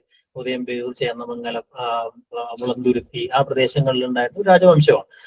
ഈ കുലശേഖരന്മാരെ അവർക്ക് നേരിട്ട് ബന്ധം ഉണ്ടായിരുന്നു എന്ന് സങ്കല്പിക്കപ്പെടുന്നു അല്ലെ. പിന്നീട് ഒരു 15-ാം നൂറ്റാണ്ടോട് കൂടിയാണ് ഈ രാജവംശം ഈ പറയുന്ന അന്യം നിന്ന് പോകുന്നത് അല്ലെ. അപ്പൊ അങ്ങനെ ഒരു അനന്തരാവകാശികളില്ലാതെ ഈ രാജവംശം ഇല്ലാതായി തീരുകയും ഈ കിരീടവും ചെങ്കോലും ഒക്കെ കൊച്ചി രാജാവിന് അടയറ വെച്ചുകൊണ്ട് അങ്ങനെ വിലയനം ചെയ്ത രാജവംശം എന്നുള്ള രീതിയിലാണ് ഈ പറയുന്ന ക്രിസ്തീയ രാജവംശമായ വില്ലാർവട്ടം സ്വരൂപം അറിയപ്പെടുന്നത്. ഓക്കെ, ഇനി നമുക്ക് പ്രധാനപ്പെട്ട രാജവംശങ്ങളുടെ പ്രധാന രാജവംശങ്ങളുടെ ഒരു ചരിത്രത്തിലൂടെ ഒന്ന് ഓടിച്ചൊന്ന് പോവാം അല്ലെ. ഒന്ന് വേണാടാണ്. സമയക്കുറവുള്ളതുകൊണ്ട് നമ്മൾ ഓടിച്ചങ്ങ് പോകാം അല്ലെ. വേണാട് ആ രാജ്യത്തിൽ നിന്നാണ് വന്നത് എന്ന് നമ്മൾ നേരത്തെ പറയണ്ടായി. അത് കേരളത്തിലായിരുന്നില്ല എന്നുള്ളതും അല്ലെ. അത് ഈ പറഞ്ഞ തെക്കൻ തമിഴ്നാട്ടിൽ നിന്ന് ഇങ്ങോട്ട് വന്ന പ്രദേശമാണ് എന്ന് നമുക്കറിയാം അല്ലെ. അവരുടെ ഒരു വലിയ കാലയളവ് വരെ തന്നെയും അവിടെ ഈ അധികാര കേന്ദ്രം തലസ്ഥാനം എന്ന് പറയുന്നത് തമിഴ്നാട്ടിലായിരുന്നു ഇപ്പോ ഈ പറയുന്ന പത്മനാഭപുരം കൊട്ടാരം നിൽക്കുന്ന സ്ഥലമായിരുന്നു. അത് ഏറെക്കാലം കഴിഞ്ഞാൽ തിരുവനന്തപുരത്തേക്ക് അത് മാറുന്നത് എന്നുള്ള മാർത്താണ്ഡവർമ്മയ്ക്ക് ശേഷമാണ് മാറുന്നത് എന്നുള്ള കാര്യമൊക്കെ നിങ്ങൾക്ക് അറിയാവുന്ന ഒരു കാര്യമാണ് അല്ലെ. അപ്പൊ അത് എങ്ങനെയാണ് ഈ പറയുന്ന ആയിവേൾ എന്ന് പറയുന്ന ഒരു സംഗതിയാണ് വേൾ നാടാണ് വേണാടായി മാറിയത് എന്നൊക്കെ പറയുന്ന വേണാടിന്റെ ഒരു ഉത്ഭവത്തെ കുറിച്ചുള്ള സംഗതികളൊക്കെ നമുക്ക് അറിയാം അല്ലെ. അപ്പൊ ആ വേണാട് സ്വരൂപം ഈ പറയുന്ന മാർത്താണ്ഡവർമ്മയ്ക്ക് മുമ്പ് ഒന്നോ രണ്ടോ രാജാക്കന്മാർ മാത്രമാണ് വളരെ പ്രത്യേകിച്ച് രവിവർമ്മ സംഗ്രാമധീരൻ എന്നറിയപ്പെടുന്ന രവിവർമ്മ കുലശേഖരന്റെ കാലത്തൊക്കെയാണ് കാര്യമായിട്ട് പ്രധാനമായിട്ടും നാഞ്ചിനാടിൽ നിന്നുള്ള ആക്രമണങ്ങൾ ഉണ്ടാവുകയും അവിടേക്ക് കീഴ്പ്പെട്ട് നിൽക്കുന്ന ഒരു രാജ്യമായിട്ടാണ് ഈ പറയുന്ന എന്താ പറയാ അല്ലെങ്കിൽ ചോള ആക്രമണങ്ങളൊക്കെ ഉണ്ടാവുന്ന രീതി അതിനൊക്കെ കീഴ്പ്പെട്ട് നിൽക്കുന്ന ഒരു പ്രദേശമായിട്ടാണ് ഈ പറയുന്ന വേണാട് ഉണ്ടായത്. ചരിത്രത്തിൽ വലിയ പ്രാധാന്യമൊന്നും അതിനകത്ത് ഈ കാലഘട്ടത്തിൽ ഉണ്ടായിരുന്നില്ല. പക്ഷെ ഈ രവിവർമ്മ സംഗ്രാമധീരൻ അല്ലെ 14-ാം നൂറ്റാണ്ട് തുടക്കത്തിൽ അദ്ദേഹമാണ് വലിയൊരു ദക്ഷിണേന്ത്യയിലേക്ക് വലിയൊരു തേർവാഴ്ച ഒരു വലിയ ഒരു പടയോട്ടം നടത്തുകയും വെട്ടിപ്പിടിക്കാൻ നടത്തും അല്ലെ. അതങ്ങ് തമിഴകത്തേക്കാണ് പോയത്, കേരളത്തിൽ ഇങ്ങോട്ടല്ല അദ്ദേഹം പോയത്, പാണ്ഡ്യരാജ്യത്തേക്ക് അദ്ദേഹം ആ ഒരു ഏരിയയിലേക്ക് അദ്ദേഹം പോവുകയും അങ്ങനെ ദക്ഷിണ ഭോജൻ എന്ന് അദ്ദേഹം അറിയപ്പെടുന്നു അല്ലെ. അദ്ദേഹം ഈ പറഞ്ഞ പ്രത്യുപനാഭ്യുദയ എന്ന് പറഞ്ഞ കൃതിയുടെ കർത്താവാണ് അല്ലെ. അങ്ങനെ രവിവർമ്മ സംഗ്രാമധീരനുമായി ബന്ധപ്പെട്ട ഒരാളെ കുറിച്ച് മാത്രമാണ് നമുക്ക് പക്ഷേ മാർത്താണ്ഡവർമ്മയ്ക്ക് മുമ്പ് അതല്ലാതെ പിന്നെ ഒന്ന് രണ്ട് പേരൊക്കെ ചരിത്രപരമായ ചില പ്രാധാന്യമുള്ള ചില ആളുകളുണ്ട് അല്ലെ. ഉദാഹരണമായിട്ട് ആദിത്യവർമ്മ അല്ലെ, AD 1377 രവിവർമ്മയ്ക്ക് ശേഷം വന്ന വളരെ ദുർബലനായ രാജാവായിരുന്നു ആദിത്യവർമ്മ അല്ലെ. പക്ഷെ ഉണ്ണുനീൽ സന്ദേശത്തിൽ പരാമർശിക്കപ്പെട്ട രാജാവ് ഏതെന്നുള്ള ചോദ്യം അവിടെ വരാം അല്ലെ. ഏറ്റവും കൂടുതൽ കാലം ഈ മാർത്താണ്ഡവർമ്മയ്ക്ക് മുമ്പ് ഭരിച്ച ഒരാൾ ഈ പറയുന്ന ഉദയ മാർത്താണ്ഡവർമ്മയാണ് ഏറ്റവും കൂടുതൽ കാലം ഈ പറയുന്ന വേണാടിൽ ഭരിച്ച ഒരാൾ എന്ന് പറയുന്നത് അല്ലെ.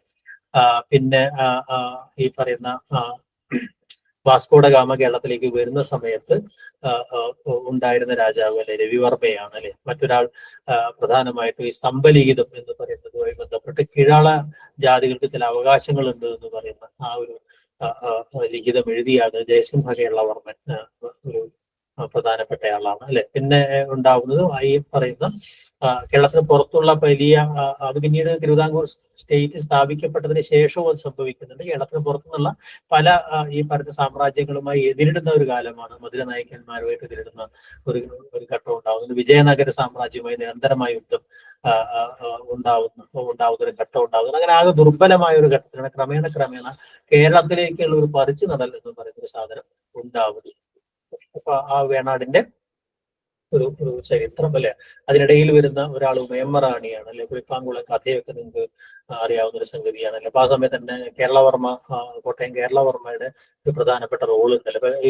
ഈ വേണാടിനകത്ത് ആധുനിക വേണാടിലേക്ക് അല്ലെങ്കിൽ തിരുവിതാംകൂറിലേക്കുള്ള ഒരു പരിഷ്കരണത്തിന് അല്ലെങ്കിൽ ഒരു നാന്തി എന്നൊക്കെ പറയാവുന്നത് ഈ പറയുന്ന ഉമയമ്മറ റാണിയുടെ കാലത്തായിരുന്നു. പലതരത്തിൽ അവര് പലതരം ഭരണപരിഷ്കരണങ്ങൾ, പല അനാചാരങ്ങൾ നിർത്തലാക്കുക, പുലപ്പേടി മണ്ണാപ്പേടി പോലെ സാധനങ്ങൾ, അതിനെതിരായ ചില കലാപങ്ങൾ അവിടെ ഉണ്ടായിരുന്നു. പ്രത്യേകിച്ച് അവിടുത്തെ ജന്മിത്വത്തിനെതിരായിട്ട് അല്ലെങ്കിൽ എട്ട് വീട്ടിൽ പിള്ളമാരുടെ അല്ലെങ്കിൽ അത്തരം യോഗം ഈ പറയുന്ന തിരുവിതാംകൂർ അല്ലെ ഏറ്റവും പ്രധാനപ്പെട്ട ക്ഷേത്രമായിട്ടുള്ള പത്മനാഭ സ്വാമി ക്ഷേത്രവുമായി ബന്ധപ്പെട്ട അധികാര സ്ഥാനങ്ങൾ പൊതുവെ രാജ്യാധികാരത്തിന് മീത് കൈകടത്തിയിരുന്നതിന് അല്ലെങ്കിൽ അവിടെ സമഗ്രാധിപത്യത്തെ ഒക്കെ ചെറുക്കുന്നതിന് വേണ്ടിയുള്ള പല ശ്രമങ്ങൾ, അതിനോട് എതിർപ്പുകളൊക്കെ അവിടെ വന്നിരുന്നു എന്ന് പറയുന്ന ഒരു കാര്യം വളരെ പ്രധാനപ്പെട്ട ഒരു കാര്യം. അതോടൊപ്പം തന്നെ ഈ പറയുന്ന ഈസ്റ്റ് ഇന്ത്യ കമ്പനിയുമായിട്ട് ക്രമേണ വേണാട് രാജാവ് അല്ലെ ഈ രാമവർമ്മയുടെ കാലത്ത് ഒരു കോൺട്രാക്റ്റിലേക്ക് എത്തുന്ന ഒരു ഘട്ടം വരെ ഉണ്ടാവുന്നുണ്ട്. അപ്പൊ അങ്ങനെയുള്ള ഒരു ഘട്ടം, ഒരു ക്രമേണ വളരെ ദുർബലമായി കൊണ്ടിരിക്കുന്ന ഒരു വേണാട് എന്ന് പറയുന്ന ചിത്രം നമുക്ക് ഈ പറയുന്ന ഒരു കാലഘട്ടത്തിനകത്ത്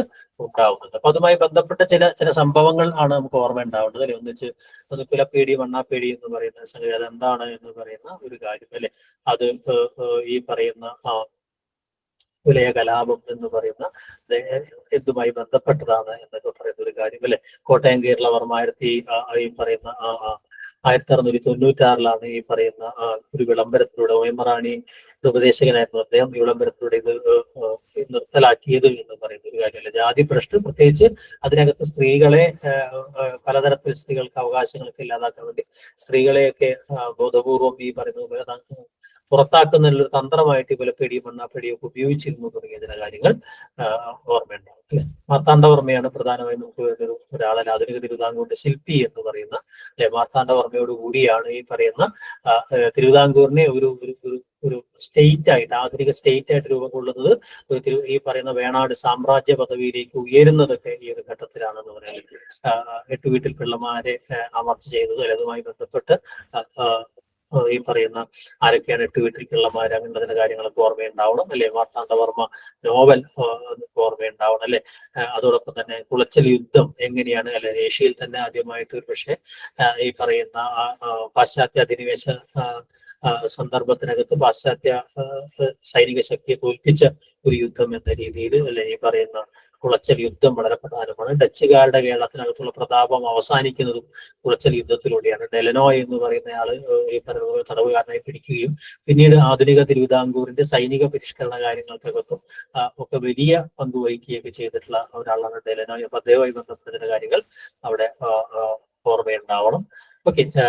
പിന്നെ ഈ പറയുന്ന ശ്രീകാര്യം പോലുള്ള ചില സംഗതികൾ, ഈ പറയുന്ന എട്ടര യോഗം പോലുള്ള ചില കാര്യങ്ങൾ, അത്തരം ചില കാര്യങ്ങളൊക്കെ പിന്നെ മാർത്താണ്ഡവർമ്മയെ ബന്ധപ്പെട്ട് നമുക്ക് എപ്പോഴും ഓർമ്മിക്കേണ്ട സംഗതി എന്ന് പറഞ്ഞാൽ അറിയാവുന്ന പോലെ മുറജപം അല്ലെങ്കിൽ തൃപ്പടിദാനം അല്ലെ, അങ്ങനെയൊക്കെയുള്ള ചില തിരുവിതാംകൂറിന്റെ ഒരു തിയോക്രാറ്റിക് സ്റ്റേറ്റ് ആക്കി മാറ്റാനുള്ള ശ്രമങ്ങൾ, അതോടൊപ്പം തന്നെ ഇവിടെ വേണ്ടത്ര സോഷ്യൽ ആക്സെപ്റ്റൻസ് ഇല്ലാതിരുന്ന ഈ പറയുന്ന പുറത്തുനിന്ന് വന്നവർ എന്ന് പറയുന്ന ഒരുതരം അപകർഷത ഒഴിവാക്കുന്നതിനൊക്കെ വേണ്ടിയിട്ട് ഇവർ ശ്രീപത്മനാഭദാസന്മാരായി തങ്ങൾ തുടർക്കാലം വെച്ചുകൊള്ളുക എന്ന് പറയുന്ന തൃപ്പടിദാനുമായി ബന്ധപ്പെട്ട ചില കാര്യങ്ങൾ, അങ്ങനെ ചെയ്തിട്ടുള്ള ഒരുപാട് കാര്യങ്ങൾ, പ്രത്യേകിച്ച് ഇവിടെയുള്ള നാടുവാഴികളെ മുഴുവൻ അടിച്ചമർത്തിയിരുന്ന കേരളത്തിന്റെ തെക്കൻ പ്രദേശത്തെ സാമൂഹ്യ ഘടനയെ തന്നെ വലിയ രീതിയിൽ ഈ അടിച്ചമർത്തപ്പെട്ട ഈ പറയുന്ന കുടുംബങ്ങളെയൊക്കെ നാട് കടത്തുകയോ ജാതി താഴ്ത്തിവിടുകയോ ഒക്കെ ചെയ്യുന്ന രീതിയിലുള്ള വളരെ രൂക്ഷമായിട്ടുള്ള ഇടപെടലുകൾ നടത്തിയ ഒരാളെന്ന രീതിയിൽ അദ്ദേഹം പിന്നീട് തങ്ങൾക്ക് ഒരു സോഷ്യൽ ആക്സെപ്റ്റൻസ് കിട്ടുന്നതിന് വേണ്ടി നടത്തിയിട്ടുള്ള പല ശ്രമങ്ങളും ഓർമ്മയുണ്ടാവണം അല്ലെ. തൃപ്പടിദാനം 1750 അല്ലെ, 1741 കുളച്ചൽ യുദ്ധം എന്ന് പറയുന്നത് അല്ലെ. ഓക്കെ. അപ്പൊ ഈ തൃപ്പടിദാനം എന്ന് പറയുന്ന ഇതിന് അല്ലെ തന്റെ പിൻഗാമികളൊക്കെ പത്മനാഭദാസന്മാരായി മാറുക എന്ന് പറയുന്ന ഒരു കാര്യമാണ്. അനിഴത്തിരുന്നാൾ മാർത്താണ്ഡവർമ്മ അല്ലെ തന്റെ പാരമ്പര്യമായി ലഭിച്ചതും താൻ വെട്ടിപ്പിടിച്ചതുമായ മുഴുവൻ പ്രദേശങ്ങളെയും പത്മനാഭദാസന്, ഈ പറയുന്ന കുലദൈവമായ ശ്രീപത്മനാഭസ്വാമിക്ക് തൃപ്പാദങ്ങളിൽ സമർപ്പിച്ച ഒരു സംഗതിയാണ് എന്നുള്ളത്. 1750 ജനുവരി 3 ഈ തൃപ്പടിദാനം എന്ന് പറയുന്ന ഒരു സംഗതി അല്ലെ. അപ്പൊ അതുവഴി ഈ രാജ്യം എന്ന് പറയുന്നത് ഒരു ദൈവരാജ്യമായി മാറുകയും അല്ലെ, അതുകൊണ്ട് തന്നെ തിരുവിതാംകൂറിനെതിരായ ഏത് നീക്കവും ദൈവത്തിനെതിരായ നീക്കവുമായി മാറുകയും ചെയ്തു എന്ന് പറയുന്ന ഒരു സംഗതി അവിടെ ഉണ്ടാവുന്നു എന്നുള്ളതാണ് ഏറ്റവും പ്രധാനപ്പെട്ട കാര്യം അല്ലെ. അതിന്റെ ഭാഗമായിട്ടാണ് പിന്നീട് അദ്ദേഹം മുറജപം എന്ന് പറയുന്നത് അതിനുശേഷം ഉണ്ടാകുന്നത്. അവിടെ ഈ ബ്രാഹ്മണിക്കായിട്ടുള്ള ഒരു ഭാഗത്ത് അദ്ദേഹം ഈ പറയുന്ന പോറ്റിമാരെയൊക്കെ അടിച്ചമർത്തുന്നുണ്ട് അല്ലെ. അതോടൊപ്പം തന്നെ ഈ പറയുന്ന പലതരത്തിലും ഈ പറയുന്ന എന്താ പറയാ പലതരം കാര്യങ്ങളൊക്കെ പത്മനാഭസ്വാമി ക്ഷേത്രവുമായിട്ടൊക്കെ ബന്ധപ്പെടുത്തി നടത്തിക്കൊണ്ട് ഈ പറയുന്ന സാമൂഹ്യ അംഗീകാരം കിട്ടാൻ വേണ്ടിയുള്ള ശ്രമം നടത്തുന്നത്. അതിന്റെ ഭാഗമായിട്ടാണ് ഈ മുറജപം എന്ന് പറയുന്ന ഒരു ചടങ്ങ് അല്ലെ. ഈ പറയുന്ന തൃപ്പടിദാനത്തിന് ശേഷം അദ്ദേഹം 6 വർഷം കൂടുമ്പോൾ നടത്തുന്ന ഒരു 56 ദിവസം നീണ്ടു നിൽക്കുന്ന ഒരു വലിയ ഒരു വൈദിക ചടങ്ങാണ്. മന്ത്രങ്ങളൊക്കെ ഉരുവിടുന്ന ഒരു വലിയ ചടങ്ങാണ് ഈ പറയുന്ന മുറജപം എന്ന് പറയുന്നത് അല്ലെ. അപ്പൊ അതിന്റെ ഭാഗമായിട്ടാണ് ലക്ഷത്തിന് അവസാന ഇതിലാണ് ഈ ലക്ഷദീപം എന്ന് പറയുന്ന ഒരു സാധനത്തില് മുറജപത്തിന്റെ സമാപനത്തിൽ ആ രീതിയിൽ ഈ പറയുന്ന പത്മനാഭസ്വാമി ക്ഷേത്രത്തെയും ഒക്കെ ഒരു വലിയൊരു സാംസ്കാരിക കേന്ദ്രമായി വികസിപ്പിക്കുക എന്ന് പറയുന്ന ഒരു കാര്യം അദ്ദേഹം ചെയ്യുന്നുണ്ട്. അതോടൊപ്പം തന്നെ ആലപ്പുഴ തൊട്ടിട്ട് തിരുവനന്തപുരം വരെയുള്ള പല പ്രദേശങ്ങളെയും വികസിപ്പിക്കുന്നതിനകത്ത് അദ്ദേഹം കാര്യമായ സംഭാവന ചെയ്തിട്ടുണ്ട്. എട്ടര യോഗം നമുക്കറിയാം അല്ലെ. ഈ പറഞ്ഞതുപോലെ ഒരു അധികാര കേന്ദ്രമായി, സാമൂഹ്യ അധികാര കേന്ദ്രമായി മാറുന്നത് എങ്ങനെയാണ്? 8 പോറ്റിമാരും രാജാവും അടങ്ങിയതാണ് എട്ടര യോഗം. രാജാവിനോട് പ്രത്യേകിച്ച് അധികാര സ്ഥാനമൊന്നും ഉണ്ടായിരുന്നില്ല എന്നുള്ളത് ഇവിടെ എങ്ങനെയാണ് ഒരു സമാന്തര സ്റ്റേറ്റ് നിലനിന്നിരുന്നതിന്റെ തെളിവാണ്. 8 ഈ പറയുന്ന പോറ്റിമാരായിരുന്നു അല്ലെ. അവർ തുളു ബ്രാഹ്മിൻസ് ആയിരുന്നു അല്ലെ. അവരുടെ ഒരു സ്വാധീനം പിന്നീട് തിരുവിതാംകൂർ സ്റ്റേറ്റിലുടനീളം ഉണ്ടാവുകയും പിന്നീട് തമിഴ് അല്ലെങ്കിൽ തുളു ബ്രാഹ്മണന്മാര് തിരുവിതാംകൂർ സ്റ്റേറ്റിലെ ഏറ്റവും പ്രധാനപ്പെട്ട അധികാരങ്ങളിലേക്ക് വരുന്നു. പിന്നീട് മലയാളി മെമ്മോറിയൽ വരെയും ആ കാലം ഉണ്ടായിരുന്നു എന്ന് നമുക്കറിയാം അല്ലെ. അപ്പൊ അതുകൊണ്ട് തന്നെ രാജാവിനെ ധിക്കരിക്കുന്ന സമാന്തര ഒരു ഭരണകൂടമായിട്ട് അവർ മാറുന്ന ഒരു ഘട്ടം അവിടെയുണ്ട്. മാർത്താണ്ഡവർമ്മയാണ് എട്ടര യോഗത്തിന്റെ അധികാരങ്ങളൊക്കെ വെട്ടിക്കുറയ്ക്കുന്നതിന്റെ ശ്രമങ്ങൾ നടത്തിയത് എന്ന് പറയുന്ന ഒരു കാര്യത്തില്. ധർമ്മരാജയാണ് മറ്റൊരു പ്രധാനപ്പെട്ട രാജാവ് അല്ലെ. ഒരു കിഴവൻ രാജാവ് എന്നൊക്കെ അറിയപ്പെടുന്ന അല്ലെ.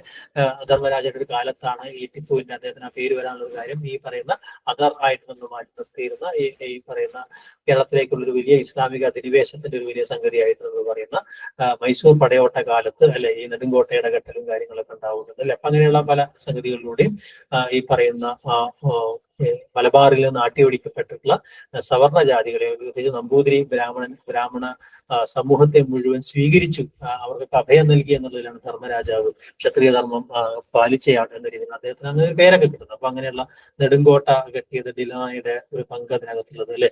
അപ്പൊ അത്തരം ചില കാര്യങ്ങളൊക്കെ അദ്ദേഹവുമായി ബന്ധപ്പെട്ട് നമുക്ക് ഓർമ്മയുണ്ടാവണം. ഏറ്റവും പ്രധാനമായിട്ട് അന്നുണ്ടായിരുന്ന രാജാ കേശവദാസൻ എന്ന് പറയുന്ന ഒരു ദിവാൻ, വളരെ പ്രധാനപ്പെട്ട ഒരു ദിവാൻ ഭരണത്തിലേക്ക് മാറുന്നതും അല്ലെ, അതിന്റെയൊക്കെ തുടക്കമായിട്ട് നമ്മൾ പറയുന്നു ഒരു ഘട്ടമാണ്. പ്രത്യേകിച്ച് ടിപ്പുവിന്റെ ആക്രമണം ആ ഘട്ടമാകുമ്പോഴേക്കും ഈ പറയുന്ന മൈസൂർ യുദ്ധം നടക്കുന്നുണ്ട്. അങ്ങനെ ടിപ്പു പോകുന്ന ഒരു സാഹചര്യം കൂടി ഉണ്ടാകുന്നുണ്ടെന്ന് ഓർക്കും. മറ്റൊരാൾ അതിനുശേഷം നമുക്ക് പറയാവുന്ന പ്രധാനപ്പെട്ട ഒരാൾ വേലുത്തമ്പി ദളവയാണ് അല്ലെ. ഇടക്കാലത്ത് ഈ പറയുന്ന തിരുവിതാംകൂർ, ഒരേ സമയം തിരുവിതാംകൂർ രാജവംശമായിട്ടും അതേസമയം വൈദേശിക ശക്തികളുമായിട്ട് യുദ്ധം ചെയ്ത ഒരാൾ എന്ന രീതിയിലാണ് വേലുത്തമ്പി ദളവയുടെ വലിയൊരു പ്രസക്തി എന്ന് പറയുന്നത് അല്ലെ. വളരെ പ്രസിദ്ധമായിട്ടുള്ള കുണ്ടറ വിളംബരം എന്ന് പറയുന്നത് 1809 കുണ്ടറ വിളംബരം. അദ്ദേഹം ഒരു മുളുകുമണി ശീലകാര്യസ്ഥനായി തുടങ്ങി ദിവാൻ വരെ എത്തുന്ന, ദളവ വരെ എത്തുന്ന പലതരം ഘട്ടങ്ങളിലൂടെ അദ്ദേഹം അധികാര ഘട്ടങ്ങളിലൂടെ കടന്നു പോവുകയും വളരെ കർക്കശക്കാരനായ ഒരു ഭരണാധികാരിയായി മാറുന്നത് അല്ലെ. പ്രത്യേകിച്ച് അന്നത്തെ ആ സമയത്തെ രാജാവായിരുന്ന അവിട്ടം തിരുനാൾ ബാലരാമവർമ്മയുടെ കാലത്തുണ്ടായിരുന്ന പലതരം അഴിമതികളും ദുർഭരണത്തിനൊക്കെ എതിരായിട്ട് അവസാനം ഈ പറയുന്ന ജനങ്ങളെ സംഘടിപ്പിക്കുന്നതിന് ശ്രമങ്ങൾ, പിന്നീട് അദ്ദേഹം അത് ബ്രിട്ടീഷുകാരുമായിട്ട് വലിയ നികുതി തിരുവിതാംകൂറിനെ ഏൽപ്പിക്കുക, നികുതി ഭാരം മുഴുവൻ സാധാരണക്കാരിലേക്ക് എത്തിക്കുക എന്നുള്ള അതിനൊക്കെതിരായിട്ട് അദ്ദേഹം നടത്തിയ വലിയ ജനകീയ കലാപം എന്ന് പറയുന്ന അല്ലെ. അങ്ങനെയുള്ള കുറെ കാര്യങ്ങൾ അദ്ദേഹം ചെയ്യുന്നുണ്ട് അല്ലെ. അതോടൊപ്പം തന്നെ മൊബൈൽ കോർട്ടുകൾ സ്ഥാപിക്കുന്നതടക്കമുള്ള ഒരുപാട് ഭരണപരിഷ്കാരങ്ങൾ അദ്ദേഹത്തിന്റെ കാലത്ത് ഉണ്ടായിരുന്നു എന്ന് പറയുന്ന ഒരു കാര്യം അല്ലെ. പിന്നീട് ബ്രിട്ടീഷുകാരുമായിട്ട് നിരന്തരമായിട്ട് സംഘർഷത്തിൽ ഏർപ്പെടുകയും അല്ലെ, അതിന്റെ ഭാഗമായിട്ട് ഈ പറയുന്ന കുണ്ടറ വിളംബരം പോലുള്ള കാര്യങ്ങൾ 1999 ജനുവരി 11 അല്ലെ, കൊല്ലം ജില്ലയിൽ കുണ്ടറയിൽ വെച്ചിട്ട് പിന്നീട് ബ്രിട്ടീഷുകാരുടെ പോരുണ്ടാവുകയും ക്രമേണ യുദ്ധത്തിൽ ബ്രിട്ടീഷുകാർ അദ്ദേഹത്തെ പിടിക്കുമെന്നായപ്പോൾ അദ്ദേഹം ഇവിടെ ഈ പറയുന്ന മണ്ണടി ക്ഷേത്രത്തിൽ ഈ പറയുന്ന ആത്മഹത്യയൊക്കെ ചെയ്യുന്ന ആ സംഭവം വരുത്തുന്ന വേലുത്തമ്പി ദളവയുടെ ജീവിതത്തിലെ പ്രധാനപ്പെട്ട സംഭവങ്ങളുമായി ബന്ധപ്പെട്ട ചോദ്യങ്ങൾ ഒന്ന് ഓർമ്മയുണ്ടാവും. ഓക്കെ, സ്വാതി തിരുനാൾ അല്ലെ, ഈ പറയുന്ന ഗർഭശ്രീമാൻ എന്നൊക്കെ അറിയപ്പെടുന്ന സ്വാതി തിരുനാൾ ഒരുപാട് ഭരണപരിഷ്കാരങ്ങൾ നടത്തിയ തിരുവിതാംകൂറിന്റെ ആധുനിക തിരുവിതാംകൂറാക്കി മാറ്റുന്നതിന് ഒരുപാട്, പ്രത്യേകിച്ച് അദ്ദേഹം ആധുനിക വിദ്യാഭ്യാസം കൊണ്ടുവന്നത്, അതോടൊപ്പം തന്നെ സിവിലിയൻ സമൂഹമായിട്ട് ഇവിടെ മാറ്റുന്നതിന് വേണ്ടി സിവിൽ കോടതികളും മറ്റൊക്കെ സ്ഥാപിക്കുന്നത്, അതുപോലെ തന്നെ ആധുനിക ശാസ്ത്രത്തിന് വേണ്ടി അദ്ദേഹം കുറെ കാര്യങ്ങൾ ചെയ്യുന്നത്, ഇംഗ്ലീഷ് വിദ്യാഭ്യാസം പ്രചരിപ്പിക്കുന്നത്, അങ്ങനെ പലതരത്തിലേക്കും തിരുവിതാംകൂറിനെ ആധുനികവൽക്കരിക്കുന്നതിന് വലിയ കോൺട്രിബ്യൂഷൻ നൽകിയ, എന്നാൽ വലിയ ഈ പറയുന്നത് പോലെ രാജ്യാധികാര കാര്യങ്ങൾക്കകത്ത് വളരെ ദുർബലനായിരുന്ന രാജാവായിട്ടാണ് അദ്ദേഹം ചെയ്തത്. അതോടൊപ്പം തന്നെ അദ്ദേഹത്തിന്റെ കർണാടക സംഗീതത്തിലുള്ള അദ്ദേഹത്തിന്റെ വലിയ കോൺട്രിബ്യൂഷൻസുമായി ബന്ധപ്പെട്ട അദ്ദേഹത്തിന്റെ കോൺട്രിബ്യൂഷൻസ്, അതുപോലെ തന്നെ തിരുവിതാംകൂറിൽ ആദ്യമായി സെൻസസ് 1936 നടപ്പിലാക്കി. അങ്ങനെ കുറെ കാര്യങ്ങൾ നമുക്ക് സ്വാതി തിരുനാളുമായി ബന്ധപ്പെടുത്തി നമുക്ക് ഓർമ്മയുണ്ടാവണം. എന്തായാലും അതിനുശേഷം ഈ പറയുന്ന ആളുകളൊക്കെ പോയതിനു ശേഷം തിരുവിതാംകൂർ വളരെ ദുർബലമായി മാറുന്നു അല്ലെ. തിരുനാൾ ബാലരാമവർമ്മ എത്തുന്ന അല്ലെ അവസാനത്തെ രാജ്യാധികാരം ഉണ്ടായിരുന്ന രാജാവ് വരുന്ന കുറെ ദുർബലന്മാരായ രാജാക്കന്മാരായിരുന്നു എന്ന് നമുക്കറിയാം അല്ലെ. ഏതാണ്ടൊക്കെ ഒരു ബ്രിട്ടീഷുകാർ നേരിട്ട് ഭരിക്കുന്ന ഒരു ഘട്ടമാണ് ഉണ്ടായിരുന്നത്. ചിത്തിര തിരുനാൾ ബാലരാമവർമ്മ നമുക്കറിയാവുന്നതുപോലെ ഈ ക്ഷേത്രപ്രവേശന വിളംബരമാണ് അദ്ദേഹത്തെ ചരിത്രത്തിൽ എല്ലാ കാലത്തും അനശ്വരനാക്കി തീർത്തത് എന്നറിയാം. അതോടൊപ്പം തന്നെ അദ്ദേഹത്തിന്റെ കാലത്ത് ഒക്കെ ഉണ്ട് സർ CP-യുടെ ഒരു വലിയ ഇടപെടലുകൾ, സർ CP-ക്കെതിരായിട്ടുള്ള ദേശീയ പ്രസ്ഥാനങ്ങളുടെ സമരം, അങ്ങനെയുള്ള രീതിയിലേക്കൊക്കെ നമ്മൾ അടുത്ത ഘട്ടത്തിലേക്ക് കൊളോണിയൽ വിരുദ്ധ സമരത്തിലേക്ക് അല്ലെങ്കിൽ ദേശീയ ആധുനികതയുടെ ഒരു ഘട്ടത്തിലേക്ക് എത്തുമ്പോൾ നമ്മൾ തിരുവിതാംകൂർ ചരിത്രമായ രീതിയിൽ നമ്മൾ കാണും അല്ലെ. ഈ തിരുവിതാംകൂറിനകത്ത് ഈ പറയുന്ന ദളവമാരിലും ദിവാൻമാരിലും ഒക്കെ വളരെ വ്യത്യസ്തനായ ഒരാൾ കേണൽ മൺറോ, ആധുനിക തിരുവിതാംകൂറിന് അകത്ത് വലിയ ഭാവനയോടുകൂടി ഇടപെട്ട ഒരു എന്താ പറയാ വിദേശ അധിനിവേശ ശക്തിയുമായി ബന്ധപ്പെട്ട ഒരാൾ എന്നുള്ള രീതിയിലാണ് കേണൽ മൺറോ വളരെ പ്രധാനപ്പെട്ട ബ്രിട്ടീഷ് പ്രസിഡന്റ് ആയിരുന്നു. ദിവാനായി ഒരേ സമയം സേവനമനുഷ്ഠിച്ച ഒരു സൈനിക ഉദ്യോഗസ്ഥനായ സ്കോട്ട്ലൻഡുകാരനായ ഒരു സൈനിക ഉദ്യോഗസ്ഥനായിരുന്നു അദ്ദേഹം അല്ലെ. ഗൗരി ലക്ഷ്മിബായിയുടെ കാലത്താണ് അദ്ദേഹത്തിന് ഈ അധികാരത്തിലേക്ക് എത്തുന്നത് അല്ലെ. അപ്പൊ അങ്ങനെ പലതരം അദ്ദേഹം നടത്തിയിട്ടുള്ള ഈ ഒരു ദേവസ്വങ്ങളെയൊക്കെ സർക്കാർ ഏറ്റെടുക്കുക എന്നൊക്കെ പറയുന്ന വലിയ തർക്കമായിരുന്നു. അത്തരം സാധനങ്ങൾ, നീതിന്യായ വ്യവസ്ഥ ആധുനികവൽക്കരിക്കുക എന്ന് പറയുന്നത് അല്ലെ, അടിമ കച്ചവടം പോലുള്ള കാര്യങ്ങൾ നിർത്തലാക്കുക പോലുള്ള ചില കാര്യങ്ങൾ അല്ലെ. അപ്പൊ അങ്ങനെയുള്ള കോടതികൾ സ്ഥാപിക്കുക, അങ്ങനെയുള്ള പല ഭരണപരിഷ്കാരങ്ങളും നടത്തിയിട്ടുള്ള ഒരാളാണ്. സെക്രട്ടേറിയറ്റ് സ്ഥാപിക്കുക, അങ്ങനെയുള്ള പല കാര്യങ്ങളും നടത്തിയ ആളാണ് മൺറോ. കേണൽ മൺറോയെ ബന്ധപ്പെട്ട ചില ചോദ്യങ്ങളും ചോദ്യങ്ങൾ അതിന്റെ മേഖലയിൽ നിന്ന് നമുക്കൊന്ന് ഓടിച്ചു നോക്കാം. ഇന്ത്യയിൽ യൂറോപ്യൻ ശക്തി ഏഷ്യൻ ഭരണാധികാരിയോട് പരാജയപ്പെട്ട ആദ്യ യുദ്ധം നമുക്കറിയാവുന്ന പോലെ കുളച്ചൽ യുദ്ധമാണ് അല്ലെ. മറ്റു യുദ്ധങ്ങളൊക്കെ പലതരത്തിൽ പ്രസക്തമാണ്. ആദ്യത്തെ യുദ്ധം എന്ന രീതിയിൽ കുളച്ചൽ യുദ്ധമാണുള്ളത്. പ്ലാസി യുദ്ധമൊക്കെ ഉണ്ടാവുന്നത് 18ാം നൂറ്റാണ്ട് 1787 എന്ന് പറയാം. തിരുവിതാംകൂറിന്റെ തലസ്ഥാനം പത്മനാഭപുരത്ത് നിന്ന് തിരുവനന്തപുരത്തേക്ക് മാറ്റിയത് ഏത് ഭരണാധികാരിയുടെ കാലത്താണ് എന്നുള്ളത് അല്ലെ. കാർത്തിക തിരുനാളിന്റെ കാലത്താണ് ഈ പറയുന്ന തിരുവനന്തപുരത്തേക്ക് അത് മാറുന്നത്. ഗർഭശ്രീമാൻ എന്നറിയപ്പെടുന്ന തിരുവിതാംകൂർ രാജാവാരാണ്? സ്വാതി തിരുനാൾ അല്ലെ. തിരുവിതാംകൂറിൽ അടിമ കച്ചവടം നിർത്തലാക്കിയ ഭരണാധികാരി ആര് എന്നതാണ് ചോദ്യം. സേതു ലക്ഷ്മിബായി. ഗൗരി ലക്ഷ്മിബായി അല്ലെ. അല്ലെ. ശുചീന്ദ്രൻ കൈമുക്ക് എന്ന കേണൽ മൺട്രോയുടെ പ്രേരണയെ കുറിച്ച് നേരത്തെ സൂചിപ്പിക്കേണ്ടത്. ശുചീന്ദ്രൻ കൈമുക്ക് എന്ന ദുരാചാരം നിർത്തലാക്കിയ തിരുവിതാംകൂർ ഭരണാധികാരിയാണ്? സ്വാതി തിരുനാൾ. സ്വാതിരുന്നാൾ. എന്താണ് ശുചീന്ദ്രൻ കൈമുക്ക് എന്ന് പറയുന്ന ഒരു സാധനം? ശുചീന്ദ്രൻ ക്ഷേത്രവുമായി ബന്ധപ്പെട്ട് ഉള്ള കാര്യങ്ങൾ, അതുമായി ബന്ധപ്പെട്ടുള്ള കാര്യങ്ങളൊക്കെ ഓർമ്മയുണ്ടാവും അല്ലെ. ഈ പറയുന്ന ബ്രാഹ്മണന്മാർക്കെതിരെ ഉണ്ടായിരുന്ന സദാചാര ഭ്രംശത്തിന് ഉള്ള ശിക്ഷയായിട്ടാണ് ശുചീന്ദ്രൻ കൈമുക്ക് ഉണ്ടായിരുന്നത് എന്നുള്ള അത്തരം ചില കാര്യങ്ങൾ ഓർമ്മയുണ്ടാവണം അല്ലെ. തിരുവിതാംകൂറിൽ ആദ്യത്തെ ദിവാൻ ആരായിരുന്നു എന്ന് പറഞ്ഞു അല്ലെ?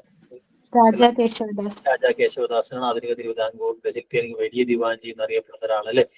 അപ്പൊ അദ്ദേഹത്തിന്റെ ഒരു ചരിത്രമൊക്കെ നമ്മൾ ധർമ്മരാജയിലൂടെ നമ്മൾ രാമരാജബോധപൂർണ്ണങ്ങൾ നമ്മൾ ധാരാളമായിട്ട് പഠിച്ചിട്ടുണ്ട്. ആലപ്പുഴ എന്ന് പറയുന്ന ഒരു പട്ടണത്തിന്റെ വികസനം അല്ലെങ്കിൽ തുറമുഖത്തിന് അനുയോജ്യമായ ചില ആലപ്പുഴയെ പ്രധാനപ്പെട്ട അവിടുത്തെ കനാലുകൾ അല്ലെ, അങ്ങനെയുള്ള ഒരു പലതരം വികസനങ്ങൾ, പ്രത്യേകിച്ച് തിരുവിതാംകൂറിലെ ഗതാഗത വികസന മേഖലക്കകത്ത് ഏറ്റവും വലിയ നമ്മൾ പിന്നീട് ഈ പറയുന്ന MC റോഡ് എന്നൊക്കെ പിൽക്കാലത്ത് അറിയപ്പെട്ടുള്ള അല്ലെ, ആ റോഡിന്റെയൊക്കെ ഒരു സംഗതിയൊക്കെ തുടങ്ങുന്നത് അല്ലെ, പ്രധാനപ്പെട്ട പാതകളാക്കിയൊക്കെ മാറ്റുന്നതിന്റെ ഒരു സംഗതി. അതുപോലെ തന്നെ ചാലക്കമ്പോളം അല്ലെ, അങ്ങനെ പല കാര്യങ്ങളും അദ്ദേഹവുമായി ബന്ധപ്പെടുത്തിയിട്ടുള്ള എന്താ പറയാ കാര്യം ഈ പറയുന്ന പോലെ. അതുപോലെ തന്നെ രാജാ പദവി അദ്ദേഹത്തിന് ലഭിക്കുന്നത് അല്ലെ എങ്ങനെയാണെന്നുള്ള ടിപ്പുവിനെതിരായ വിജയം അല്ലെ, ആ രീതിയിലൊക്കെ ഈ പറയുന്ന മോണിംഗ്ടൺ പ്രഭുവാണ് അദ്ദേഹത്തിന് രാജ എന്ന് പറയുന്ന അല്ലെ, വെല്ലസ്ലി അല്ലെ, അദ്ദേഹമാണ് ഈ രാജാ പദവി അദ്ദേഹത്തിന് നൽകുന്നത് അല്ലെ. അങ്ങനെയൊക്കെയുള്ള ചില കാര്യങ്ങൾ അദ്ദേഹം ബന്ധപ്പെടുത്തി ഓർമ്മയുണ്ടാവണം അല്ലെ. ഹൈക്കോടതി സ്ഥാപിക്കപ്പെട്ടത് ആരുടെ കാലത്താണ് എന്നുള്ളതാണ് അല്ലെ. സ്വാതി തിരുനാളാണ് പക്ഷേ വിശാഖം തിരുനാളാണ്. വിശാഖം തിരുനാളിന്റെ കാലത്താണ് ഈ പറയുന്ന ഹൈക്കോടതി സ്ഥാപിക്കപ്പെട്ടത്. 1887 അല്ലെ. വിശാഖം തിരുനാള് അദ്ദേഹത്തിന്റെ ഒരു സംഗതി നമ്മൾ പറയുന്നത് ഒരു സുവർണകാലം എന്നൊക്കെ രീതിയിലാണ് അദ്ദേഹത്തിന്റെ ഒരു കാലത്തെ പൊതുവെ അറിയപ്പെടുന്നത്. ധാരാളം ഈ പറയുന്നത് പോലെ പരിഷ്കരണങ്ങളൊക്കെ കൊണ്ടുവരുന്ന അദ്ദേഹമാണ്. പ്രത്യേക കൃഷിയിൽ ഇപ്പൊ മരച്ചീനി കൃഷിയൊക്കെ അങ്ങോട്ട് കൊണ്ടുവരുന്നത്, കാരണം പട്ടിണിയൊക്കെ മാറ്റാൻ വേണ്ടി ചെയ്യുന്ന അങ്ങനെ ഒരുപാട് കാര്യങ്ങളൊക്കെ ചെയ്ത ഒരു രാജാവാണ്. കുറച്ചു കാലം മാത്രം, 5 വർഷം മാത്രമാണ് അദ്ദേഹം ഭരിക്കുന്നതിൽ വിശാഖം തിരുനാൾ ഭരിക്കുന്നത്. ഏത് ദിവാന്റെ കാലത്താണ് തിരുവിതാംകൂർ സെക്രട്ടേറിയറ്റ് സമ്പ്രദായം ആരംഭിച്ചത് എന്നുള്ളതാണ് ചോദ്യം അല്ലെ. കേണൽ മൺട്രോന്റെ കാലത്താണ് ഈ പറയുന്ന ഒരു സമ്പ്രദായം ആരംഭിക്കുന്നത് അല്ലെ. കേണൽ മൺട്രോ ഈ പറഞ്ഞ പോലെ 1910 അദ്ദേഹം ഈ പറയുന്ന ഗൗരി ലക്ഷ്മിബായിയാണ് ഈ പറഞ്ഞ മൺട്രോയെ ദിവാനായിട്ട് നിയമിക്കുന്നത്. പ്രാഥമിക വിദ്യാഭ്യാസം സൗജന്യമാക്കിയ ഭരണാധികാരി ആരാണ് എന്നാണ് തിരുവിതാംകൂറിൽ? ലക്ഷ്മിബായി. ഗൗരി പാർവതിബായിയാണ് ഈ പറയുന്നത് പോലെ പ്രാഥമിക വിദ്യാഭ്യാസം ആദ്യമായിട്ട് തന്നെ ഈ പറയുന്ന ഈ ഇംഗ്ലീഷ് എഡ്യൂക്കേഷനിലേക്കൊക്കെ കൊണ്ടുപോകുന്ന, പാശ്ചാത്യത്തിലേക്ക് കൊണ്ടുപോകുന്ന ഒരു സംഗതിക്ക് തുടങ്ങുന്ന അവരുടെ ഒരു കാലത്ത് ആണ് അല്ലെ. ഒരുപാട് കാര്യങ്ങൾ ഈ പറയുന്നത് പോലെ ആഭരണങ്ങളൊക്കെ ധരിക്കുന്നതിനൊക്കെ വേണ്ടി ചില അവകാശങ്ങൾ കൊടുക്കുക അല്ലെ, അങ്ങനത്തെ കുറെ കാര്യങ്ങൾ, പല നിയന്ത്രണങ്ങൾ നീക്കിയത്. അതോടൊപ്പം തന്നെ ഈ ക്രിസ്ത്യൻ അല്ലെങ്കിൽ ഇതിനായിട്ടൊക്കെ വലിയൊരു അനുരഞ്ജനത്തോടുകൂടി പോയിരുന്നത് ഇവരുടെ കാലത്തായിരുന്നു എന്നുള്ളതാണ്. അതുപോലെ തന്നെ ഈ തിരുവിതാംകൂർ രാജ്യത്ത് മാത്രം ഈ താഴ്ന്ന ജാതിക്കാർക്ക് കൂടി ഈ പറയുന്നത് പോലെ മേൽക്കൂര ഒക്കെ മേയാനുള്ള അധികാരം കൊടുക്കുക, അതിനുള്ള അത്തരം കുറെ കാര്യങ്ങളൊക്കെ ചെയ്ത് പുല്ലിന് പകരം മറ്റു ഓട് ടൈലൊക്കെ പാകുന്നതിനുള്ള അധികാരം കൊടുക്കുക, അങ്ങനെയുള്ള കുറെ കാര്യങ്ങളൊക്കെ ചെയ്തൊരു സ്ത്രീ കൂടിയാണ്. ഓക്കെ.